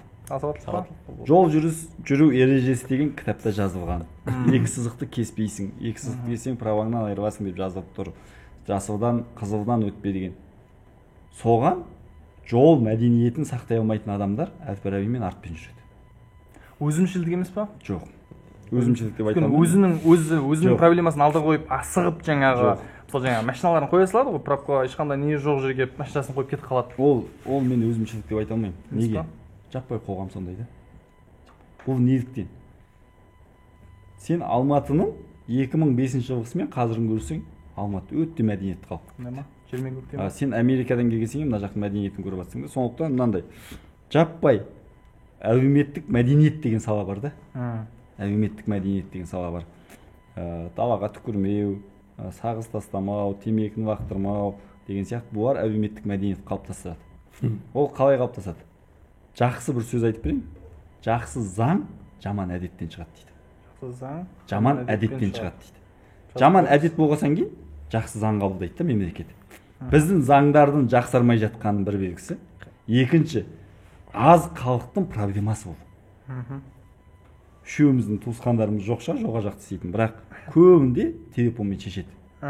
Көбінде осын шешетін болғасан кейін көптеген қазір жақсарып келе жатқаны кім болсаң ол бол деп қамап салып жатқандар бар. Сондықтан осының бәрін жақсы заңмен реттеуіміз керек. Екіншіден, жағдайы жақсарғасан кейін адамдар мәдениетке үйрене бастайды. Адам мәдениет не әкеледі? Қаражатты дұрыс басқарсаң, сен мәдениетті боласың. Сондықтан жаппай халықтың деңгейінің қаражаттың төменділігі. Сингапур дейсіз ғой да, Сингапур қалай дамыды да? 68 жылы 9-шы этажға шошқа бағатын олар. Не істейтін? 9-шы этаждағы үйге шошқа бағатын. Мәдениетті білмейтін олар. Лифтімен шошқа көтеріп түсіретін. Қазір 5-6 миллион адам бар. Рикан Ю деген адам жынданып кете жаздаған содан бұл. Мен бұларға жуынсын, шайынсын деп үй сап бердім дейді. Бұлар балконда шошқа бағып отыр әлі дейді. Сондықтан бұл мәдениет деген қаражатпен бірге келеді бұлай. Жаппай халық оқу керек, білімді болу керек. Біздің ата-бабаларымыздың мәдениетте деңгейі өте жоғары болған. Қызыл жебе деген кітапты оқысаңыздар, Тұрар Рысқұл мен Тұрардың еңбегі қанша болған, қалай мәдениеті көтерілген, бәрін қарауға болады. Ұлтжандылық қалай болған. Сондықтан көшеде келе жатқан бізде мынандай әрбір нәрсені жауапкершілікпен қарауымыз керек. Үшеумізде. Біз қалай көшеде біреу кетіп бара жатыр ма? Дұрыстап түсіндіріп айтуымыз керек. Кеше Нұрсұлтан қаласында автобустың линиядан келіп, енді былай кіресің ғой, солға беріп, бір машина кіргізбей тұр. Принцип ерегесіп тұр да. Кіргізе салғаннан ештеңе кетпеді. 30 секунд кеш баратын шығар үйіне. Мүмкін. Енді ары кетсе. Одан ештеңе шықпайды. Терезені аштық та. Енді аға принципке бармай қойсаңшы. Асығып бара жатырмыз. Сіз кіргізбесеңіз артында кіргізетін шығар. Бәрібір тұрмыз мына жерде. Болды, өтініш дейді. Сол сөзді біз не болды десең, ол жерде мәдениетсіздік басталады да, ерегес басталады. 30 секундымыз одан ары кетеді. Одан да кешірім сұрап сыпайы қатынас. Анаған не ойлайсың? Не ойлайсың? Сен ойың жастардың ойынша сен енді жастардың етіп осы темаға байланысты не деп ойлайсың, өзіңнің ойыңды айтсаң? Біздікілер мәдениетсіздігін білмеймін, мен мәдениетсіз деген сөз емес бұл жерде негізі. Жаңа мысалы қалай айтсақ болады? Жол ережесін өзімшілдік па? Жол ережесін мәдениеті, жол ережесін және біреу қысып кету, біреу енді оқыс қысып кеткен шығар, білмей көрмей қалған шығар. Онымен қайткен ерегесудің керегі жоқ. Иә, оның өзі. Мен андай боламын, мысалға енді адамдар стресс көп деу шығар. Стресс көп болған. Олда да немен не сияқты? Өзін көрсеткісі келетіндер көп, мысалы. Мен бізде мынандай ғой. Өзім мынау жаппай. Мен мысалға аз халықтың проблемасы. Қалаған кезімде оянамын, тамағымды ішіп аламын, жұмысқа радостық баратырмын. Ең көп стресс Жапонияда. Онда оның бәріне қырылысып кетпеді. Иә. Бәрі-біріне бітеді да? Бәрі панч болды. Ешкім нәрсе айта алмайды. Стресс бар. Жоқ, мен ең көп суицидке баратын да солар. Позитив жағынан қарасақ та, мысалға, бірақ енді 2015 жылғы Алматы, 2013 жылғы Алматы мен қазіргі Алматы вообще жер мен көктей. Оған мысалы не үшін не әсер етті ойлайсың? Сенің ойыңша? Жағдай көтерілді. Халықтың жағдайы, ақшаның көбейіп жатқанына байланысты ма? Интернеттің адамдардың несі өседі ғой. Мысалға мен ой саны өсу ғой. Шынарма мен айтайын, мен енді Алматыдағындай золотой достарымның бәрі бай болды, золотой молодеждің ортасында өстім. Мен сондай едім өзім бұрын, шын айтайын. Номерді шешіп салып жүру, тонировка қойып жүру, андай мигалықтардың бәріне кетті, деп жүру. Мен сондай едім, шын айтамын. Андай солай жүрсем крутой боламын, номерді шешіп салып қатты жүрем деген. Қазір қарайында ұяламын ше, қай басымен ой. Ол енді мен ойша ол кездегі санасыздығым. Иә, солдай болса крутой болып көрінеді. Қазіргі қыран да? Сол кездегі қыран мен қазіргі қыран дейсің ғой. Иә, мен сол кездегі қарайында не басым мен ойлағам, енді ол кездегі менің басым осындай жасасам мен крутоймын деген сезім ғой. Ал қазір ойласам сенің мықтылығың олармен көрінбейді екен. Мықтылығың сен ондай көшедегі бүйтіп біреуді кесіп кету, қатып жүрумен көрінбейді. Ол өтіп кетті ол zaman. Ол не дейсің бе? Надандық. Надандық шынын айту керек өзі. Надандық, білімсіздік. Надандық. Содан кейін үш нәрсе бар. Надандық, алауыздық, кедейлік. Ол қайдан туады? Сен кедеймін деп. Кедей деген қайтадан айтамын мен, байлық ақшамен өлшенбейді. Кедейлік деген не? Ой сананың кедейлігі сен ағайын туысың бірдеңке алса көре алмауың, бір інің жақсы үй салса көре алмауың. Кедейлік деген осы. Кедейлік деген сенің мемлекетіңде біреудің дәрежесі өсіп алса, Димаштың жақсы ән айтқанын сен көре алмауың, сен ой саналық кедейлік. Алауыздық деген не? Осыны барып бір жерге жамандап, алауыздық салуың. Мысалы қазір Надандық жаңағы. Қазір менде қанша 4-5 машина бар, ауыстырасың істесең, бір машинаның страховкасы дұрыс болмаса, мен онымен көшеге шықпаймын. Ол страховка деген қайта біз шеш салуға болады. Сен жаңа бұрынғы кран болса, жүре бересің да? Бұрынғы кран, зачем? Қазір сауаттылық деген сол. бір көлікте страховкасы дұрыс болса, онымен мен адамдардың жаңа не тағып жүруі да, берімен деймін не? Белдеу. Белдік. Енді саған сұрақ, Думан, сонымен бітірейік. Осы жолы біз бәріміз Американы қатты идеализировать етіп тастағанбыз. Америкаға барсаң, біреу сені, жастар болды, мемлекеттен Америкаға кетсем, сені біреу күтіп алып, мынау сенің мәштең, мынау $10,000 зарплатын деп ойлайды. Мынау саған үй 9 жыл тұрып думан болып келесің. 9 жыл тұрасың, Қазақстанға келесің, Дональд Трамптан берген ақша. Ана жерден бір зданияң болады, Трагай дейсің, думан сенің біріншікең болады деген бір ой қалыптасып қалған. Қанша келсе де, ол жақта адамдар сәл шынайы емес, бір көзқарас бар ғой, бәрі өтірік күлеу, өтірік несеу. Сен енді салыстырмалы түрде не ойлайсың? Бір-екі нәрсе айта кетейін. Біріншіден болғанда мен оны басында саған әдемі ол сезіледі. Өйткені сен барғанда мен бір әдемі мысал айтамын. Таңертең тұрып, егер мен автобуспен жүрсем, автобуспен барып, жұмысыма барып, кофе ішіп айтып кеткен кезде мен таңертең қандай көңіл күймен шықтым, сол көңіл күйіме ешкім әсер етпейді. Ол жағы жақсы. Өйткені бәрі саған күле салады, есік аша салады, ана-мына ғой мысалы. Сол жағынан ол жақсы Америкада. Бірақ өзі бір 2-3 жыл жүргеннен кейін сен жаңағыдай жалығып кетесің одан. Шынайы не қалып қалады сенде. Яғни сен сондай бір шын нәрсе қалай бастайсың. Бізде мысалы осы жақта қазір мысалы сен мен алғаш танысқан кезде бір бұрыннан тайдың кісі ұзап бір жақтарылысып кеттік иә. Мысалы өзіміз аға бауыр қазақпыз деген сияқты бір нәрселер бар ғой. Ол жақта көршіңмен де дұрыс мысалы қарым-қатынаста нетпейсің да. Ол жақта hi how are you да мысалы hey how's it going атын білсең бірдеңе бір жүре бересің. Ол көршің мысалы балалары да бір-біріне араласқан қаламайды олар. Мысалы сондай бір нәрсе бар да. Қандай бір адаммен мысалы танысып аралассаң да ол бірдей саған. Ол саған шын күліп тұр ма, өтірік нетіп тұр ма, ол қандай адам болса да саған I like your shoes анамна сен I like your shoes өлтіреді ғой. Күнде бәрі киімің әдемі екен, бірдеңе ылғи ол сондай нәрсе ол жақта мәдениет деп есептелінеді да, содан кейін ол біраздан кейін саған шынайылық қалып қалады. Ол жағынан енді менің ойымша адам біраздан кейін жаңа менің мысалы Қазақстанға келгенде мені тартқан бір нәрсе бұл жақта өмір қызығырақ. Мен егер айтар едім жастарға, егер мысалы жағдайың жақсы, жұмысың дұрыс болса, бәрі жақсы болса, Қазақстанда өмір сүр. Especially Алматыда өмір сүр. 100% айтамын. Америкада жақсы, менде ақшам болды, менде ол жақта ақшам болды, менде интернетпен жұмыс жасаймын, жаңа трейдинг инвестициямен айналысамын, 4-5 жыл болып қойды. Саяхаттадым, ана-мына қалаларға бардым, бірақ бір нәрсе жетіспейді да. Сол нәрсе мен ойлап отырсам, шынайы, осындай әдемі қарым-қатынастар. Сондықтан менің ойымша жастардың бәрі өйтіп ана жаққа барған кезде бәрі дайын деп ойлауға болмайды. Қиын, ол жақта өмір қиын. 3 жыл өзі тозасыздар, 3 жыл қиналасыздар. 3 жыл жаңа біздің тілмен айтқанда грузчик сияқты ауыр жұмыстар істейсіздер. Ол 100%, 100% мен сатушы болып істегенмін.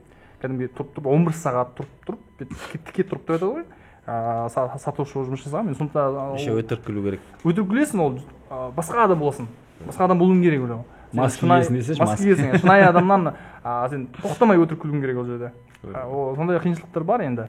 Бұл үлкен тақырып. Сондықтан сіздердің уақыттарыңызды алмайық. Өте әдемі тақырыптарды қозғадыңыздар, сырмаға мысалы қаншама әдемі тәжірибелеріңізді бөлістіңіздер. Мен білмеген нәрселер айттыңыздар негізі. Айттыңыздар бүгін мысалы сырмаға. Шақырып тұрсашы. Шақырып тұрамын, міндетті түрде шақырып тұрамын. Жаңа сіздің ана ерді жаңа кішкентай кезіңізде 21 жыл бұрын сатқан тарихыңыз мен үшін өте қызықты болды. Боран төбесіне еріздеп кетпесін елде. Стамбулға мынандай бір нәрсе бар. Мынау онан істеді екен, мынау мынаны істейміз. Бұл өткен тарихты біз өнеге ретінде айтып отырмыз да. Қазір бутылка жинасаң, сағыз сатсаң дами алмайсың. Сондықтан бұны басып жүрген жол деп есептеу керек. Қазір бұл жолдарды басудың керегі жоқ. Ол көптеген адамдар соны қайталап қате жібереді да. Мысалы ондай бар, мысалы менің ана бір кезде қазір той түсірді ма, кран қысап барып, по жизни той түсіреді ол. Бәрі да, просто кран сөйтіп көтеріп 100 граммнан 1 грамм ғана кран болуы мүмкін. Бірақ мен айтам, тәжірибе жинау үшін той түсірсін. Бірақ арман мақсаты кранның ойлағаннан жоғары нәрсе ойлап барып асу керек. Атак қазіргі ойды шектеп тастаймыз. Қазір күннен күнге нәрсе өзгеріп жатыр да. Апта сайын технология өзгеріп жатыр. Енді кран бүгін менің ойымша өте әдемі кішкенелермен бөлісті, жаңағы мысалы, адам персонал нәрсе дейді, персонал жаңағы нәрселермен бөлісу деген мен үшін өте бір шынайылық. Жаңағы кран өте шынайы болып бүгінгі подкастты өте қызықты қылып берді. Ағылшынша spice up дейді ғой. Сіздерге үлкен рахмет, уақыттарыңыз бөліп менің ең алғашқы YouTube каналыма келіп осылай уақыттарыңыз бөліп жатсыңыз. Өйткені уақыт деген алтын ғой. Америкада 1 сағат уақытпен бөлінеді. Сіздердің уақыттарыңызды мен өлшей алмаймын, шын айтсам. 1 сағаттарыңыз қанша тұратынын мен айта алмаймын. Сондықтан жастарда 1 сағат 20 минут болды, Астанаға барып қоятын едік десек. Сондайлы уақыт болды. Сізге рахмет. Көп рахмет. Комментарийға бөлісе кетіңіздер ойларыңызды бүгінгі аргументтарға байланысты. Күндеріңіз сәтті болсын. Келесі біздің подкастта кездескенше. Сіздерге үлкен рахмет.